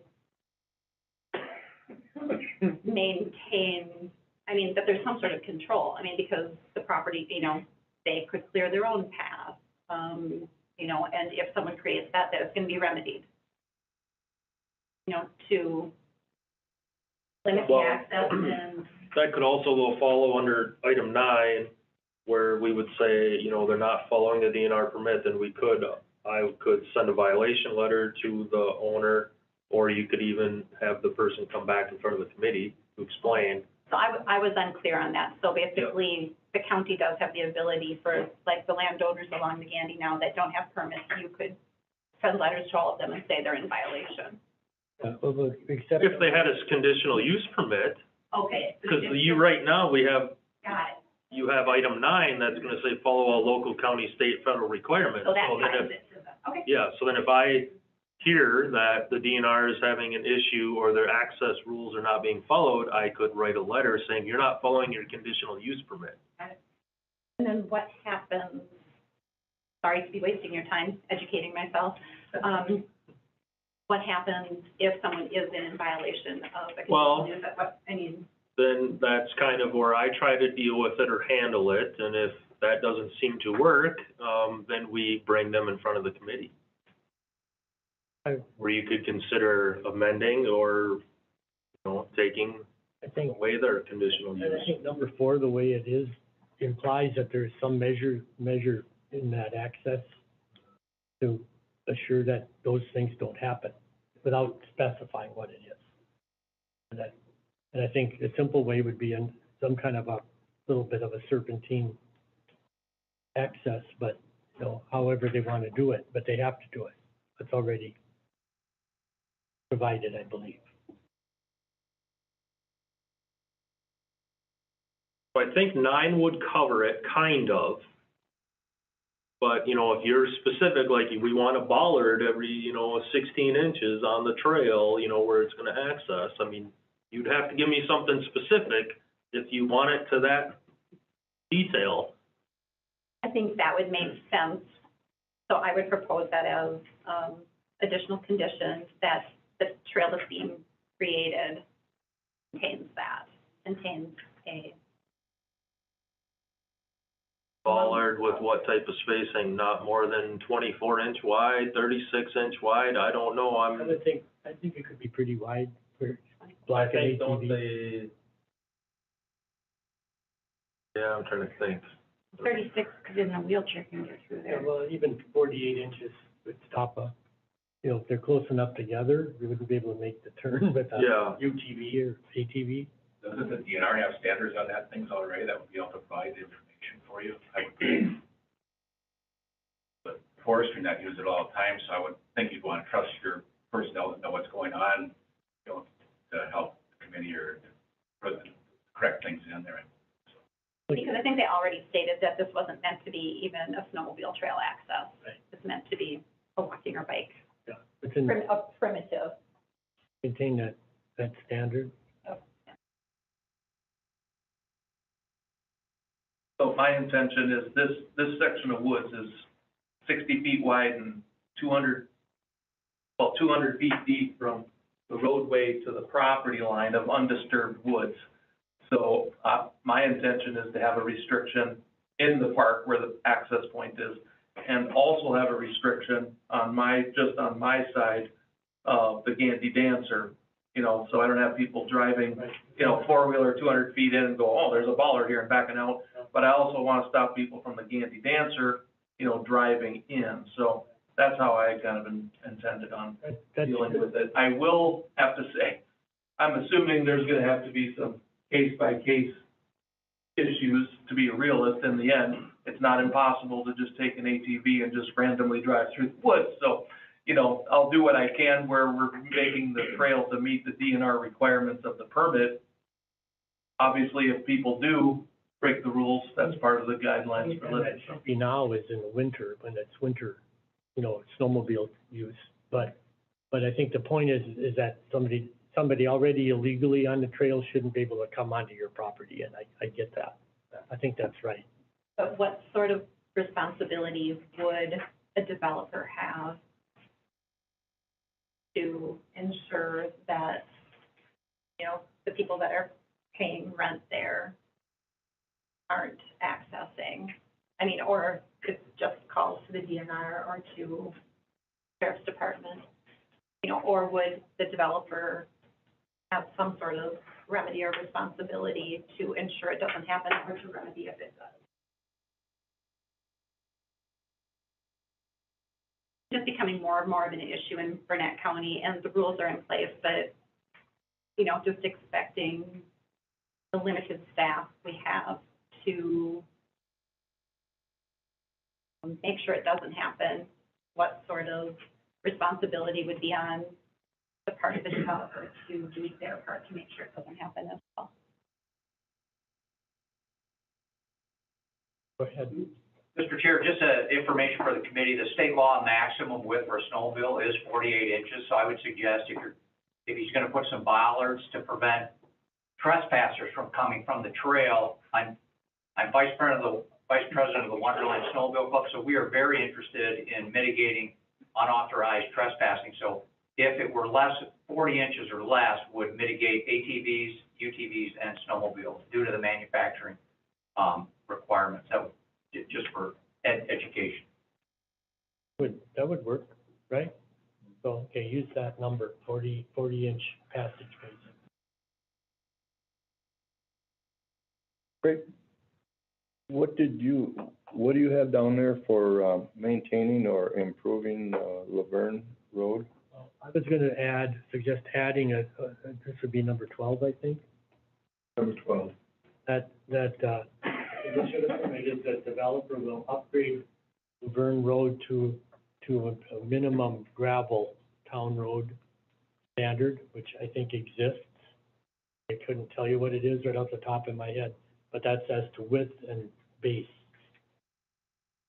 The maintenance is gonna be up to the town, but at least that much for now, for that relatively short segment of Laverne Road that's gonna get a lot more use.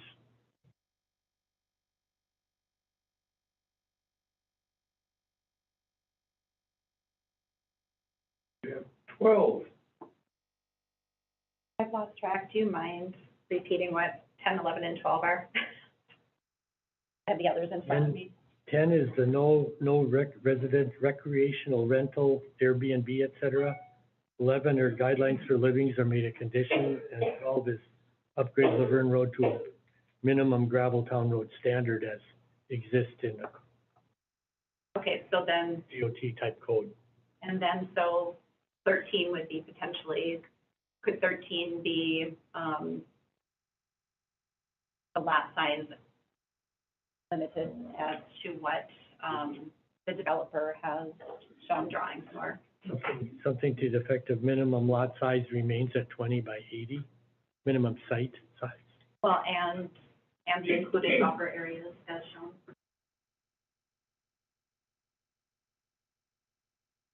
You said rental, did you mention short-term rental? Yeah, Okay. I didn't hear. Thank you. short-term rentals, recreational rentals, that's the same thing.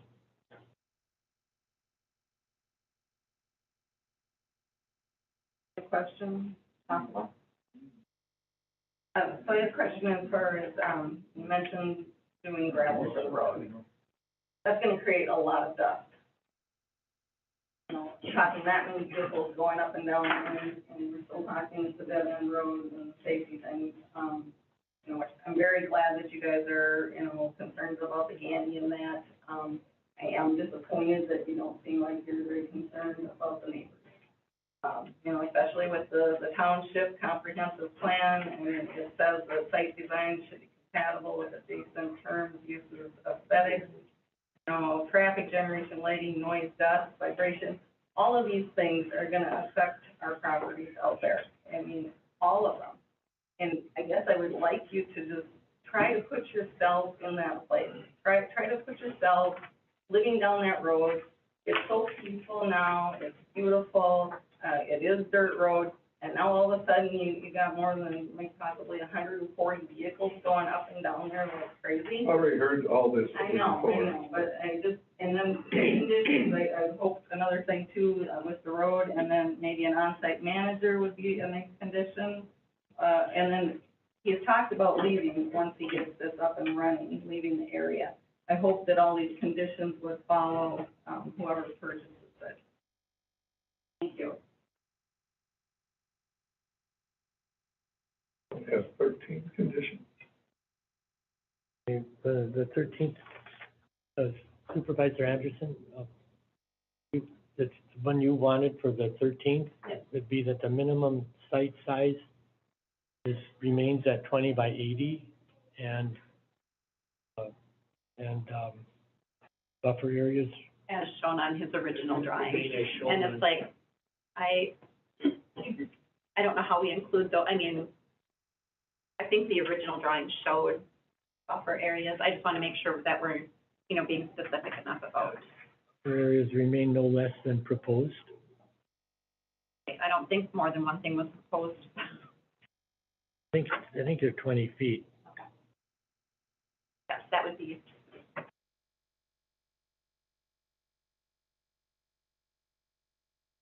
Can I ask Go ahead. so, once I give this to the engineer, you know, to everything per foot, not on a, I mean, I have a plan that's 4 foot by 5 foot, just to try to draw that out, that 1 inch is 80 feet, you know, so I'm fine with some size requirements, but saying 80 by 200, I would, the engineer is gonna get into his spot, he's like, we could put one here, but we just can't, because we're 76 by 185, or whatever. I'd be more inclined to say like the minimum code requirement at 6 per acre is 7,260 square feet per space. I'd be much more inclined to give the engineer that, hey, every lot size has to be a minimum of 12,000 square feet or something like that. So, you know, if you go around a corner, I mean, you go into a cul-de-sac, they're 40 feet at the front and 160 feet at the back, you know, I mean, so making everything a perfect rectangle of 80 by 200 or bigger, all I see is a potential of the engineer saying, there's a whole bunch of areas that we could, but we can't, you know. So if we're under 70 with a minimum of 12,000 square feet per lot, then he can work with that. The proposal you submitted showed them like that. That's why I'm using that number. And that's what you submitted, and that's what everyone's been hearing. No, I specifically stated 80 by 200. Do I need, we can get you a bigger plan. Well, here's the thing. I think that that's the intent. you have changes you want to make to that, you can bring it back to us. If we approve it, which we haven't done yet, we're still debating it. But if we do, that's your nominal size. Come in with a site plan, Jason has discretion to look at it and say, yeah, that meets the intent. Or you can put it on the agenda for the committee to review, we agree that it meets the intent, without going through a whole process again. But if we don't like it, we can say, no, it's not what we said. That's part of the process. But that's what you kind of get for not having, and I understand why you don't want to have the fully engineered plan without an approval. I get that. But that's the only way, we have to set a standard, and if it doesn't meet it, in Jason's opinion, or wants to bring it to us, then we'll look at it. I think that's the only way we can do this, without telling you, nope, you gotta bring it back fully engineered before we'll consider it, right? Well, that's why I didn't disagree with your recommendation. I just gave a different alternative of how to interpret it, that's all. So- Right, and I think that can be, we're not gonna say the world is a checkerboard, right? Everything's square, right angles, it's all perfect. We know that.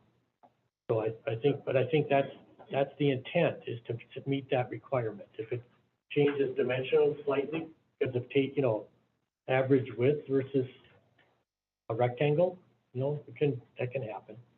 I think the size, it's important that the size, I think, remain large.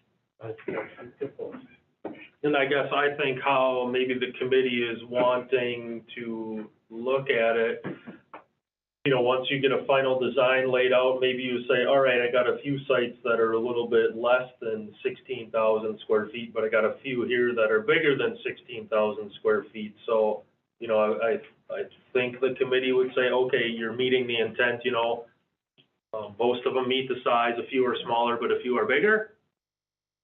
I'm assuming that's how you guys would feel about it? Well, I don't want like a whole corner that just has, it's like, a whole corner of, it's like, well, there's a whole bunch of smaller ones because that's the only way it fits. The intent that he had proposed was a very specific drawing and understanding that occasionally, and if it doesn't work, it doesn't work because of wetlands. I guess I just want to avoid, well, we have to cram 70 in here, so we're gonna have an area where they're just smaller and the buffer areas aren't as big. So I think the intent needs to be clear that it's as he initially proposed it for the lot size, and then there would be minor discretion and. If we change it to nominal size, 20 by 80, it's close, but maybe changes a little. I address that as being one that might be designing or helping aid in it. The handy answer is not straight north and south. The road is east and west. There's no way that you can get 80 by 200-foot sites in a odd-shaped parcel, especially when you have curved roads and so forth. You have to have some averaging, and you have to have some flexibility in order to make a design and the roads work out properly. The concept I think the committee wants to do is, like Jason said, is you have the average. This is what the nominal is. This being a specific exact size, you can't fit square and rectangular parcels into an odd-shaped parcel to make them fit exactly. There has to be some give and take. Because one side of the lot is going to be longer, one side is going to be narrow, so they won't be 200 foot deep. One might be 220, and it might be 180 on the other side. We don't know until we start laying it out. And so those numbers are great on a hypothetical drawing and good for the concept plan. But as far as actually final designs, you have to put the numbers to it. You have to have all the dimensions. You have to be able to take out the wetlands and make them work. So a size is the best way to do it for criteria-wise, because the exact dimensions aren't going to match. I would propose, if that's necessary, that we have an actual site plan, because basically the public hearings and everything else, to me, were based on, and I do understand, it's still said, then we have no idea what we're approving. We have no idea what we're approving. So, there was really specific drawings, like this is what the lot sizes are going to be. And I think that's the information everyone was given. And then, otherwise the other alternative would be a very specific site plan.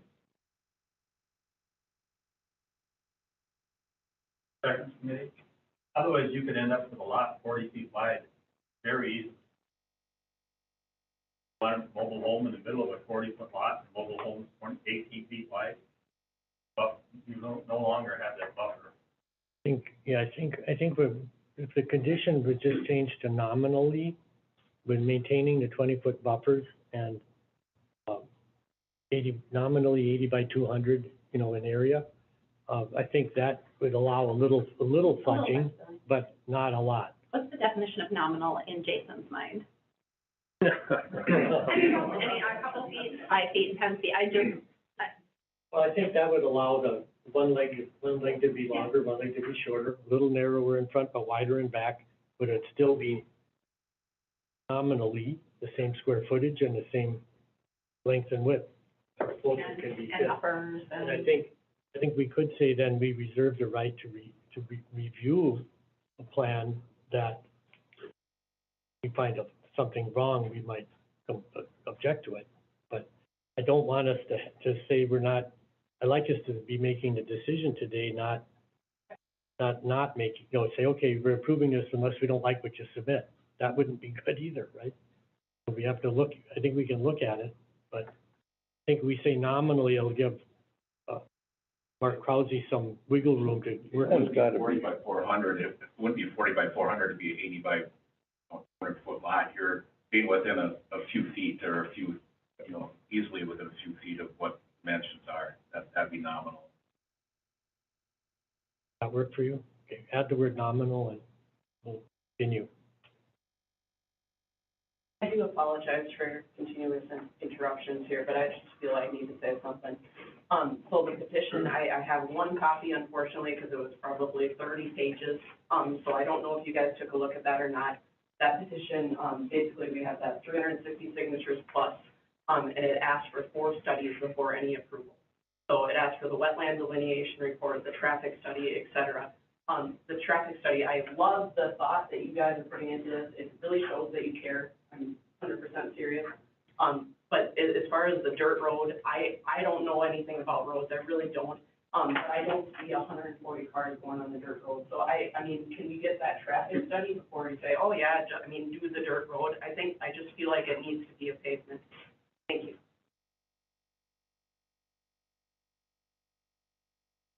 Mr. Payton. You heard the recommendations. There are 13 now, I guess. Still wish to make a motion, including those 13? We would have to approve that, those additional 4, right? Yeah. He wants to know if you want to amend your motion to include those. I will amend my motion to include the 4 additional conditions that the committee has, Mr. Payton has made a motion. Is there a second?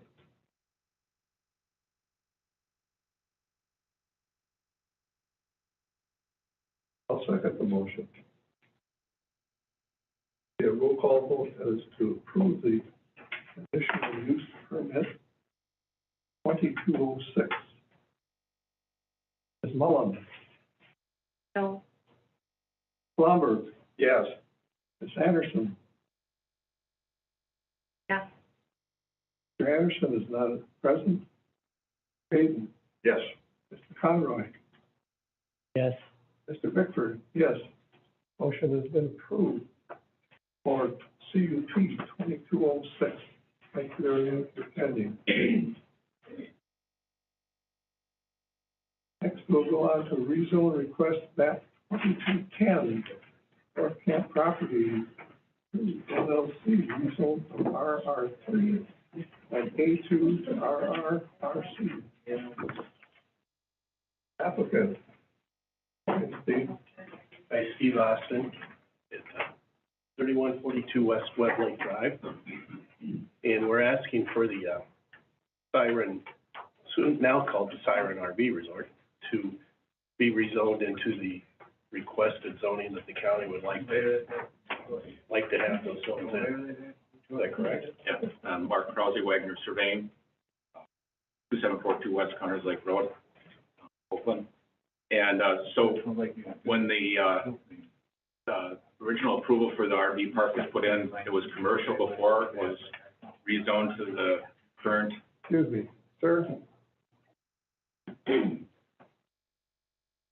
Go ahead, Mark. Before the current, RV park was put in, so it was changed from commercial to the residential recreational, which is what was required to be done to create the park there. And so we're basically following the committee's recommendations, and we've gone to the town and meeting, we had 3 meetings with them as far as, this zoning approval. They had lots of questions just because there is no districts like that in the county yet. And they are worried that they might be the guinea pig, but they still approved it because they thought that was okay to do that, based on the needs and to keep the park, in compliance.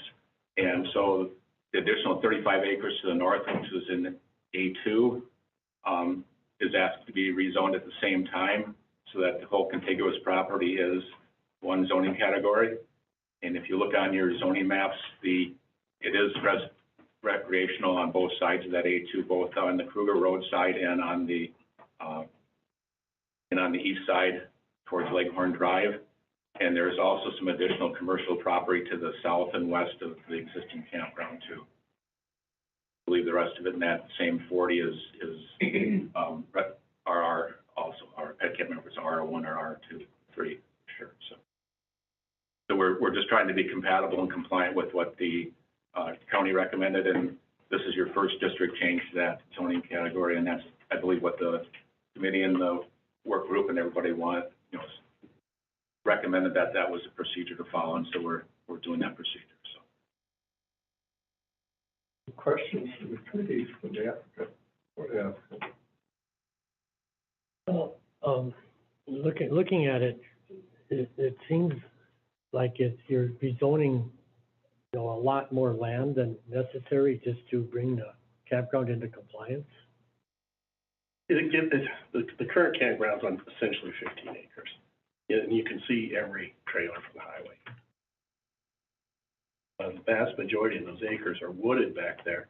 We'd like to start with what we have, moving some of those sites now. As you know, we made a cap of 150 sites, and I don't have an issue with expansion to 150. But I would be concerned about having a lot more RRC immediately available. That's not, what is the intent of using it for, So, what is the plan for that? It's a good question. First, we'd have to see if there's demand for it. One, and those questions were asked at the town level, and we put in enough expensive plans before that aren't always approved. So the first thing we want to do is get it zoned. We do want to clearly move some of the sites that are up in the cleared field back. And then if there's enough demand, go through the process, which is before the county and before the town. And that's basically what we said. Right. Okay. My thinking on this is that I welcome the idea of doing that. Make it a lot more attractive. Certainly, we don't mind expanding an existing campground within our limit. But because there is not a comprehensive plan for the town of Meenan yet, we use the zoning map as the indicator for the plan. So our commercial district, that was a commercial district for different use once. We rezoned it to provide the campground that's there because we didn't have RRC yet. Had we had that, that's what we would have used, and had somebody wanted to expand, we'd have been willing to expand farther north, but maybe not for the whole thing. I'm thinking that until there's a plan for the backland, it may be best remaining in the current zoning district for part of it. You want to have the entire owned property the same, so there'd be, the limitations went beyond the size or having mixed uses under the same ownership. The campground and limit where we could put the units in the back. There was a lot of discussion with the town. The number of the neighbors were there, so we had a special meeting just for this and the one that's coming up next month for the Walsing one, because of course portion, that's also in the meeting. So we had discussions with that and with the meeting. One of the criteria they requested, and I think it probably is in the letter that came to you from the township, was that they wanted a 100-foot buffer instead of a 50-foot buffer around the exterior boundary. And so they talked about that. I know that can't be a condition on the rezone, but when we do come with a plan, we would utilize those, what they asked for as part of the criteria. They also wanted the limit to go into the north. We just didn't know where do you stop it. We haven't designed yet, so we don't know how much we do need, and we'd like to have the whole thing. The other thing they requested was that we'd have no vehicular access out to Kruger Road. The ATVs or walking can go out to Kruger Road, but not any of the direct access. So the direct access would still come on Highway 70. And so those were I think 2 or 3 of the requirements that they had as far as that, as their requests go. And we're fine with those, and that was the thing. Right now, there's allowed to be there's 100 units on the existing 16 acres. We want to add the 35 acres, so there'd be 51 acres there. And so that cuts that density down, considerably if we can expand and move some of those out of the field area, the open area there to the backland. And we look at doing at least 25 right away, just to the north there, and we would use the existing road pattern that's there and extend it north, considering how far it would go, to utilize that. So we don't know, we haven't laid the pencil to it yet to make sure things will work and stuff yet. But 35 acres, we have a lot of flexibility, so, and we can keep things spread out, and that's what we intend to do. The house that's there now, suitable, usable for items that were put on the north 35 acres. Might be a few, but the intention would be to put in new pumps system. But it would sufficient to, if you did move some up. Sure, we could, yes. We could pipe back to the, one of them was on the far south end. I think the other one is either in the northwest or northeast corners, and we would use that one. So the units that we pull off of there could be piped back to there if they're further back. One of the conditions that Menon said was that they would allow ATV go to road. Kruger Road. It does right now. There is a trail out to there, but it's not vehicular. But I mean, people that are in a campground now can still use that to go up there now? Yes, they've been doing that for years, I think. Other questions from the committee members? Did Menon send you a letter? Pardon me? Did Menon send a letter? Yeah.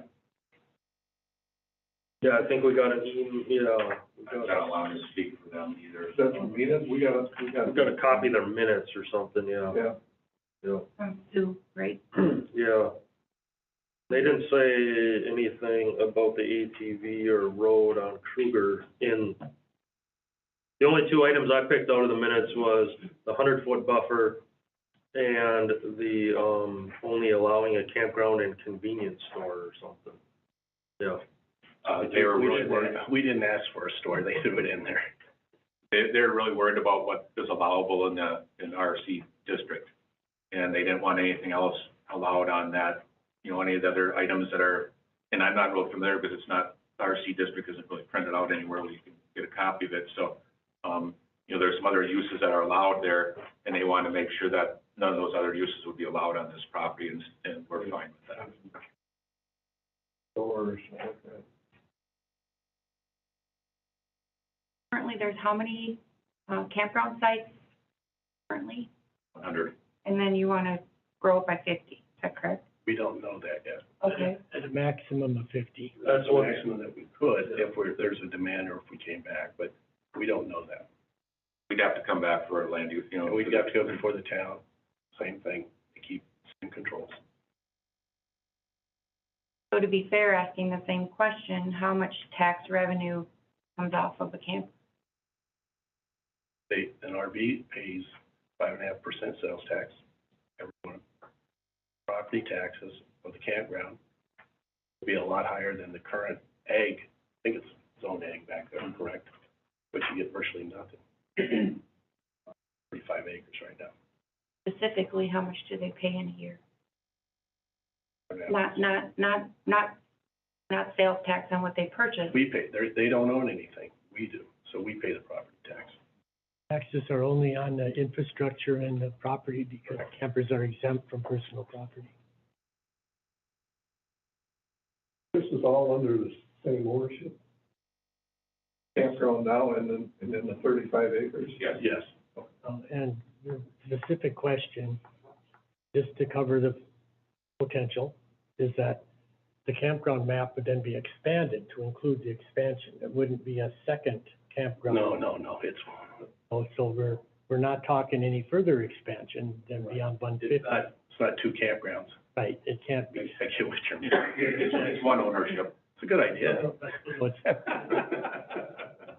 So ownership is another matter, right? It's gonna be an amended campground Yes, for that campground. with larger, Crossing the 40 line, with larger. additional sites, but it's only gonna be a single campground not to exceed 150 units. And I'm guessing that would be a condition on if we did come back in for the application, that we'd have to do a CSM to lock two lots together. It's part of your typical, we've done that before in the past, lock ownership together as a unit. The 40 line is just a line. The CSM can cross that without a problem. So, and you can see the need is that there's 100 on 16 acres. If we got 35 acres to the north, we want to go out there and expand out. Way you're able to bring it into compliance. I think your intent is fine. I'm just saying, I don't want to leave the potential for, something else happening on that RRRC that you're not going to do, but somebody else seeks in the future, that we would be caught in a conundrum of saying, well, I think we're okay with what the town proposed. And that's what the town said too, is they only wanted The campground. and then they even said a convenience store. We didn't ask for that, so. That would be good, because then they wouldn't have to run across the street. the purpose of our RRC sort of was to be able to have the campground, but to be able to have some supporting, services on another separate parcel, not part of the campground, and be legally or permitted use as in a commercial district. That part's fine. But, again, I just want to make sure we don't accidentally create a future problem for ourselves by having someone say, well, you rezoned that to that district, now I can do another campground there of another so many units on top of the 150. That's the concern. I think you should write it in how you think you would, I understand what you're saying, so. Any other questions from the committee members? If not, I'll open the public hearing for the rezone 2210. Are there any questions, comments?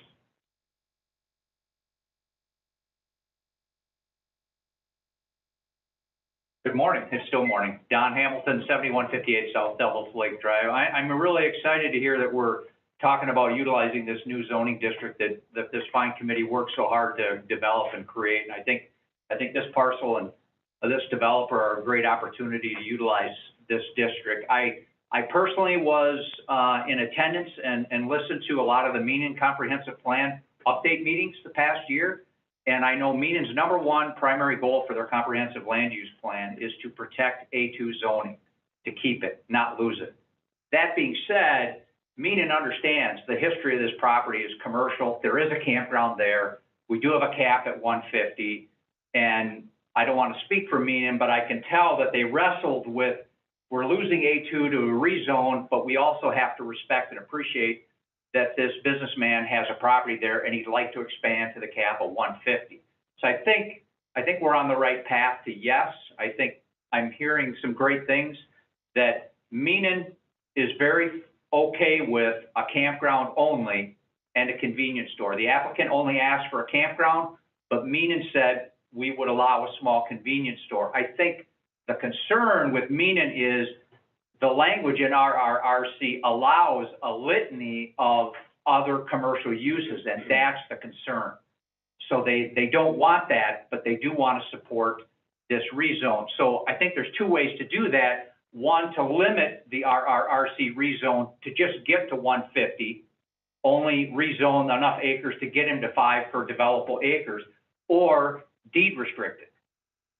rezone it contingent upon, it will only be used for a campground and a convenience store. And then that would eliminate any concern about future parcel owners coming in and going, you know what, I want to put a laundromat in there because that's essential service to a campground. I want to put in a bake shop. I want to put in a small bar because that's a commercial and that's allowed per the zoning ordinance. So I think that's the catch-22 here, that if you as the committee can make this work, the applicant's willing to live with just a campground. And I applaud his idea of moving some of those sites to the back. I think that'd be a great idea.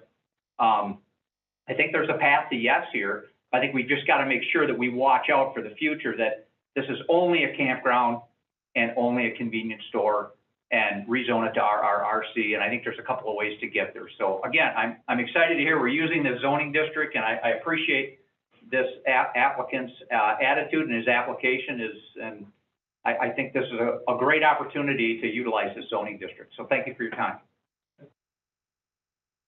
Any other public comment? Any other public comment? We did receive a letter from Town of Neenah stating they supported the rezone change. No other public comment. I will close the public hearing this time. Any wish to make any recommendation? I really looked at what the. I have a question before a potential recommendation. Go ahead. It's like, once it's rezoned, is there any control? I don't know, can you conditionally rezone something? I think, because once it's rezoned, don't you lose control over what happens as long as it's an allowable? I guess that's just my question. Let me try it, and Jason, I'll lob it back to you too. Okay. Generally speaking, you don't often put conditions on rezonings. It's not absolutely verboten, but you shouldn't have to, typically. Typically, you would have the zoning district control what we want to have. In this case, both the applicant is agreeable to and the town of Meenan is requesting limits on what happens on the site. And I don't really have an objection with doing that because everybody seems okay with it. Those limits could be removed by act of a future land use committee, through an amendment to the process. So what seems proposed is a rezone with some conditions attached to it. That's what seems to be the request. And because of that, it takes some of my nervousness away of it being the entire parcel, So if we did it that way, I think if we impose those conditions on an unwilling applicant, I think that would be, we'd be in jeopardy. But if the applicant's offering those conditions, which he says he is, Well, we just don't know the future ownership, so I was just well, wondering. they're gonna bind the future ownership too, unless they come back before the land use committee to say those conditions are no longer applicable for what we want to do, and we'd like you to remove them, and then the process would be like this. Agreeable? Mm-hmm. So, yeah, then I'm fine with that. I think it would work. Any other comments? Conditions we have. Two of them. Sanitary system be resurfaced, maintained, and reported to the county by 12/1/2022. 2, follow all local, county, state, and federal requirements for this activity. I wish to make a motion, and this motion, if is approved, is just to recommend to the county board. I will make a motion to approve the rezoning to RRRC with the condition that the applicant has offered, as suggested by the town of Meenan, to limit it to the campground and a potential convenience type store, even though he doesn't necessarily want to build that. But if you don't, somebody else can. So. Second to the motion. Motion, and we have a second. And that would include those additional. Right, the conditions. Staff recommendations. Staff recommendations are included, sorry, I forgot. I don't know if it's proper to ask a question at this point. Does that limit it to the 150? Yes, That's in the ordinance. That doesn't have to be mentioned. Roll call vote. Mullen, Yes. Mr. Blumberg, Yes. Ms. Anderson, Yes. Second Anderson is absent. Mr. Payton, Yes. Mr. Conroy, Yes. Mr. Bickford, yes.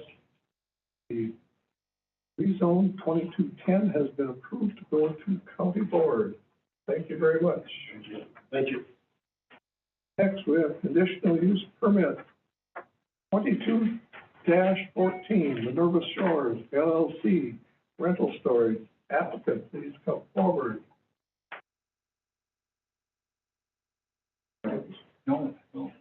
Hi, I'm Catherine Esposito. Oh, I'm sorry. I didn't mean to confront you, huh? I'm the applicant. Okay, well, I'm protesting.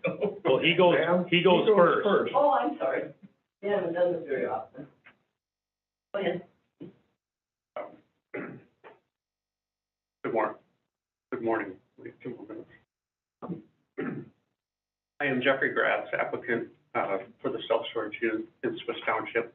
I live in Richmond, Wisconsin, but I have a home at 6720 Hayden Lake Road in Oakland Township.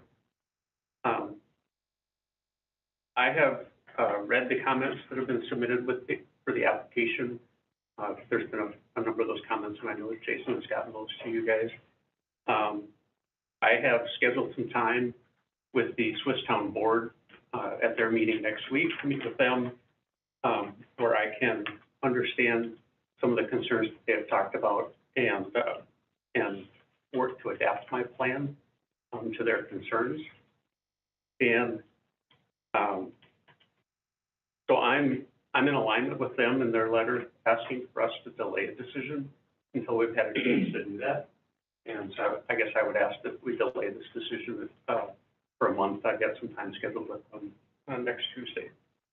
And then I guess the other thing I would like to know is there anything, do you have questions for me that I should also address in that time frame? Committee members have any questions or comments for the applicant? Without having too much public testimony, I don't have too many yet. I think you're right to sit down with the town of Swiss and work with them to develop conditions to offer to us, satisfy their concerns. And if, then that would make this whole process a lot easier than what you had to sit through today.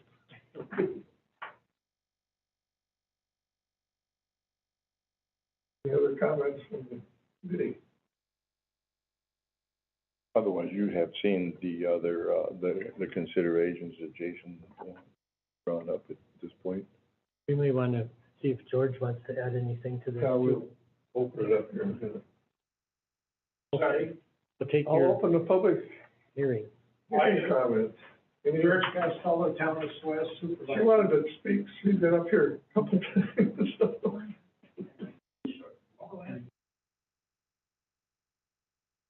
Please state your name. Hi, again, I'm Catherine Esposito, and we have the property at 29883 Minerva Road, Danbury.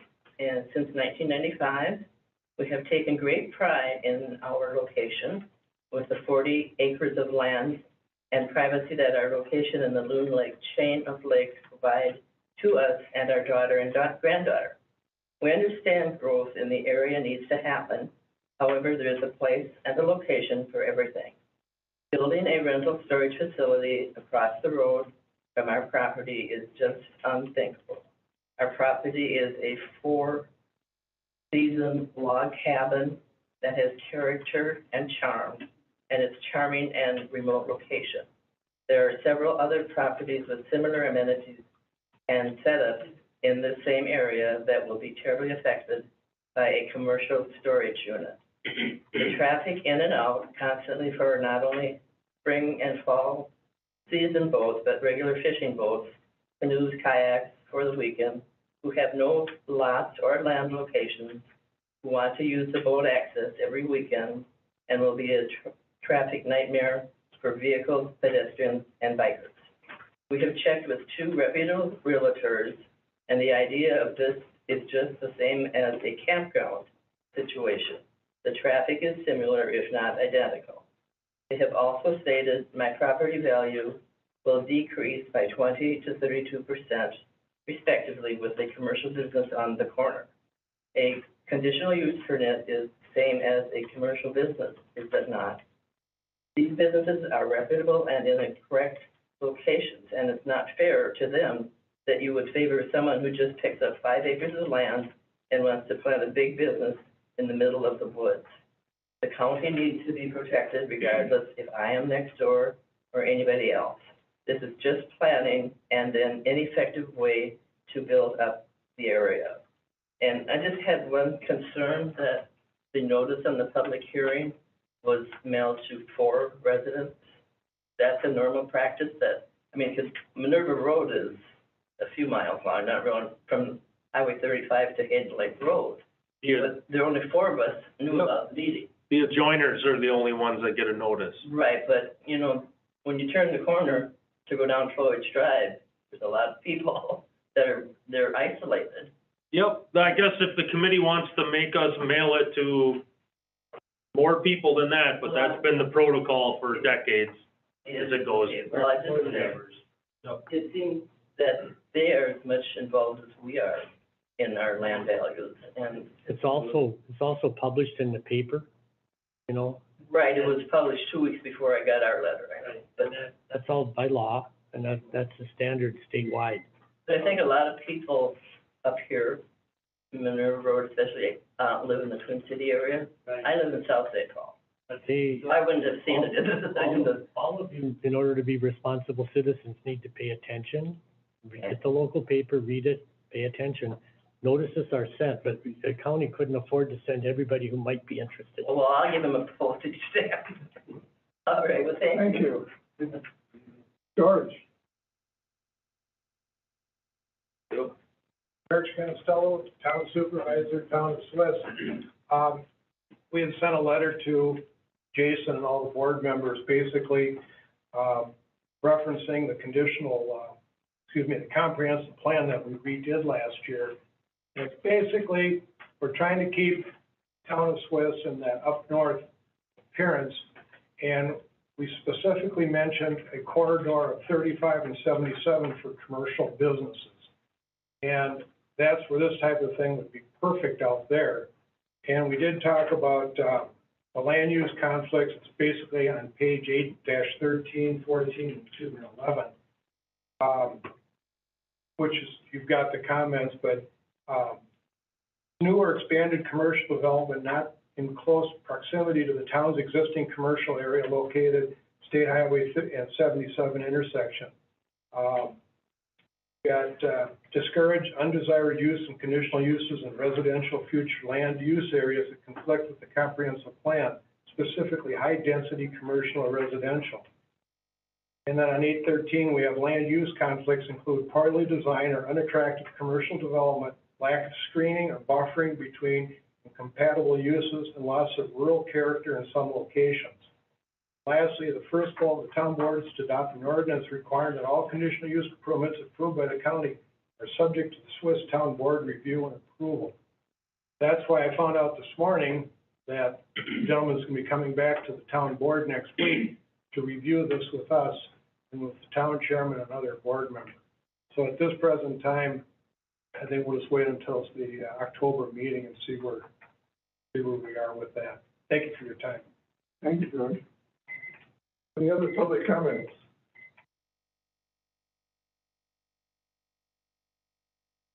Jerry Dreamer, I'm, my land is Jermaine's venture. And,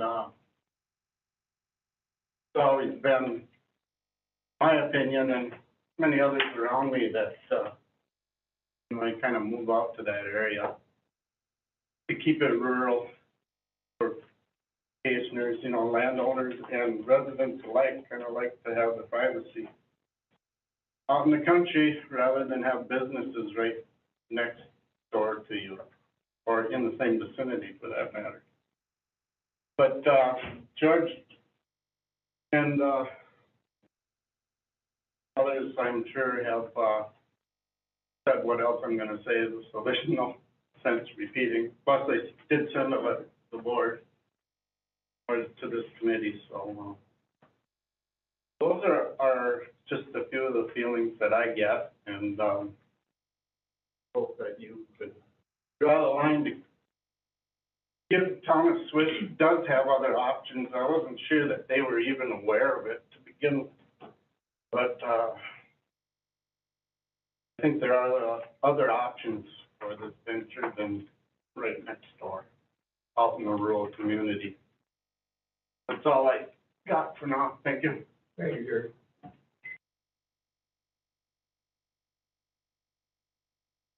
Good morning. Good morning. Good morning it is. Here's one of the things that I see, Steve Worsham. pardon? Your name? Oh, Steve Worsham.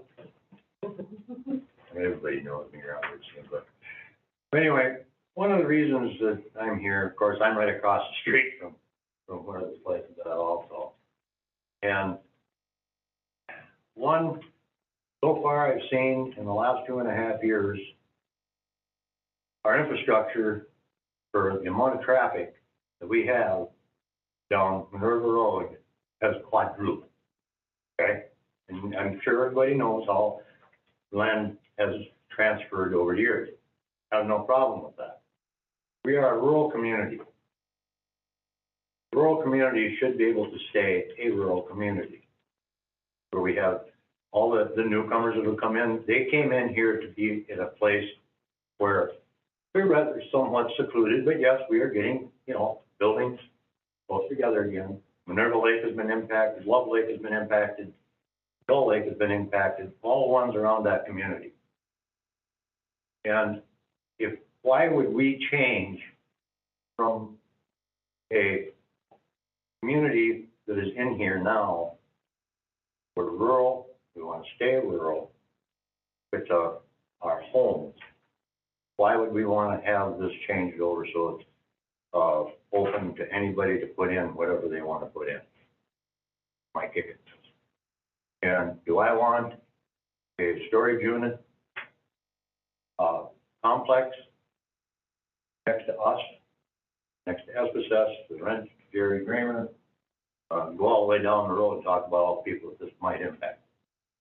But why would you take this types of property and turn it commercial? That's the problem that I see. And if it makes any sense, I hope so. But these are the things I'm hearing from everybody else also. Just, it's back road, it's the way it is to the rural community. Thank you. Thanks, Steve. Any other public comment? Are there any other public comments? You'd have,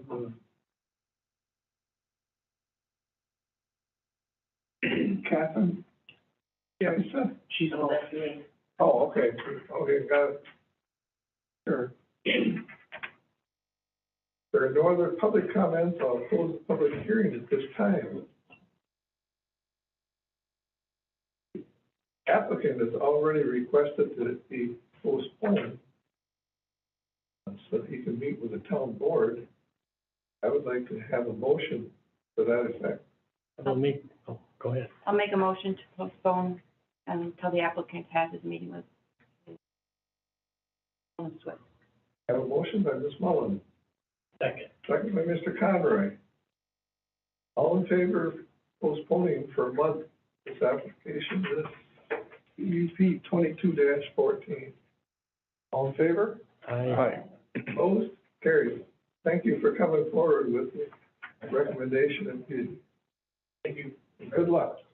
Didn't see you on the rice paddy this year. Next, Land Services Zoning and Property Information Division report.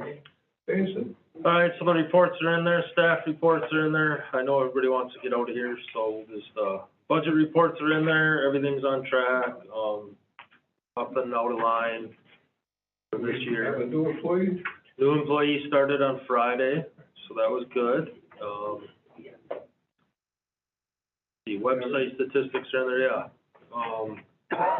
Started Friday, the thing, They haven't scared her off yet. not yet, they haven't. Okay. Enough. Let's see, permit statistics are in there.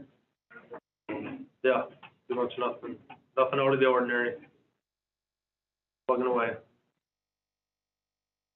We did have a letter from Mr. Harris to a couple of the CUPs. Yeah, his is just basically stormwater, runoff management on approvals. And we Got those to me kind of late, so they weren't in my staff report, because I got those, I think, a couple days ago. Yeah. So, We have some traffic on, but Voyager hasn't submitted anything yet on the document. Voyager hasn't submitted anything yet, no. I've got it, but I have not studied it very much. Putting up boards instead. Anything on any comments on the reports? Good to see we're fully staffed finally. Yeah, after 6 months. And it'll, in the long run, free up some. Future agenda items, we have one CUP for sure. There will be a few other ones. The application deadline isn't until Friday to be on next month's meeting, so we could get some more, but I think there's already 2 or 3 in the basket for next month.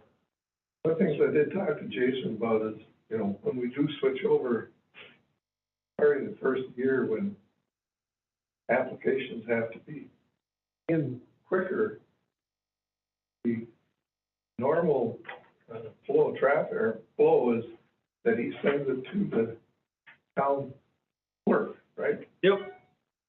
Not the town chairman. Some of these town clerks don't necessarily, and I found that out from the town of Siren, town clerk doesn't always necessarily bring it up at a meeting. So I asked Jason, you know, would it be pertinent to send it to the town chairman also? That'd be a good idea, yeah. Costs us a little bit more than postage. Not that much, so, yeah, we'll do that starting next year. And a lot of the town chairs have email now, too. Yep. So I think that's a really good idea, just because of we're trying to eliminate the inadvertent slip up of somebody not going to the town first. Yep. And we've had some that had they gone to the town first, would probably not have come here at all, frankly, right? And that would be real helpful. Well, and we always encourage them to go talk to the town first. With some of these people, I don't ever hear the project, all of a sudden I just get an application and I'm like, okay, never heard of this one. Right. And that way, we're in a way making sure the town's aware of it, Yep. even if the person didn't come. But I've always told everybody for years that if you go to the town and the town understands it, it's far more likely you'll have no concern with the town than if you don't. Don't surprise them, because they're gonna maybe say no because they don't know what you wanna do. So you would send it both to the town chairman and to the clerk? Yes. By US mail and by email? Well, right now we just do US mail. Oh. Would it hurt to send it also by email? Nothing ever hurts, it's just, you know, we have limited staff and resources, so the more people you want us to send stuff to, like the people that go, why don't we mail it to people down the road, and, you know, I mean, every little thing takes, you know, even if it only takes a minute, every little minute here or there adds up. But US mail is what's required, that's. Yes, So yes. and everybody likes to get a letter rather than a big box in their mailbox. But we all get. But we can certainly do whatever, you know, I'm all for trying to get information out.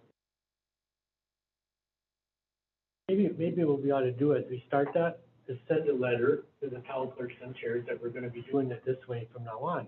If you'd like it by email us back, and then we can add you to an automatic email of some sort. Yeah, I'd still do mail though, just because clerks turn over, town chairs turn over, and then they switch email addresses sometimes when those people turn over, and. We all know that anything that can go wrong will. Yes. But the point about it being that if they want an email and you know, it doesn't hurt, but snail mail is what's required. That's what we need to do. Okay. Anything else in the committee? If not, is there a motion to adjourn? Make that motion. By Mr. Payton, I'll second that. second by Ms. Anderson, all in favor? Aye. Opposed? Carried. Thank you very much. Petition is the only one, so we want to keep that.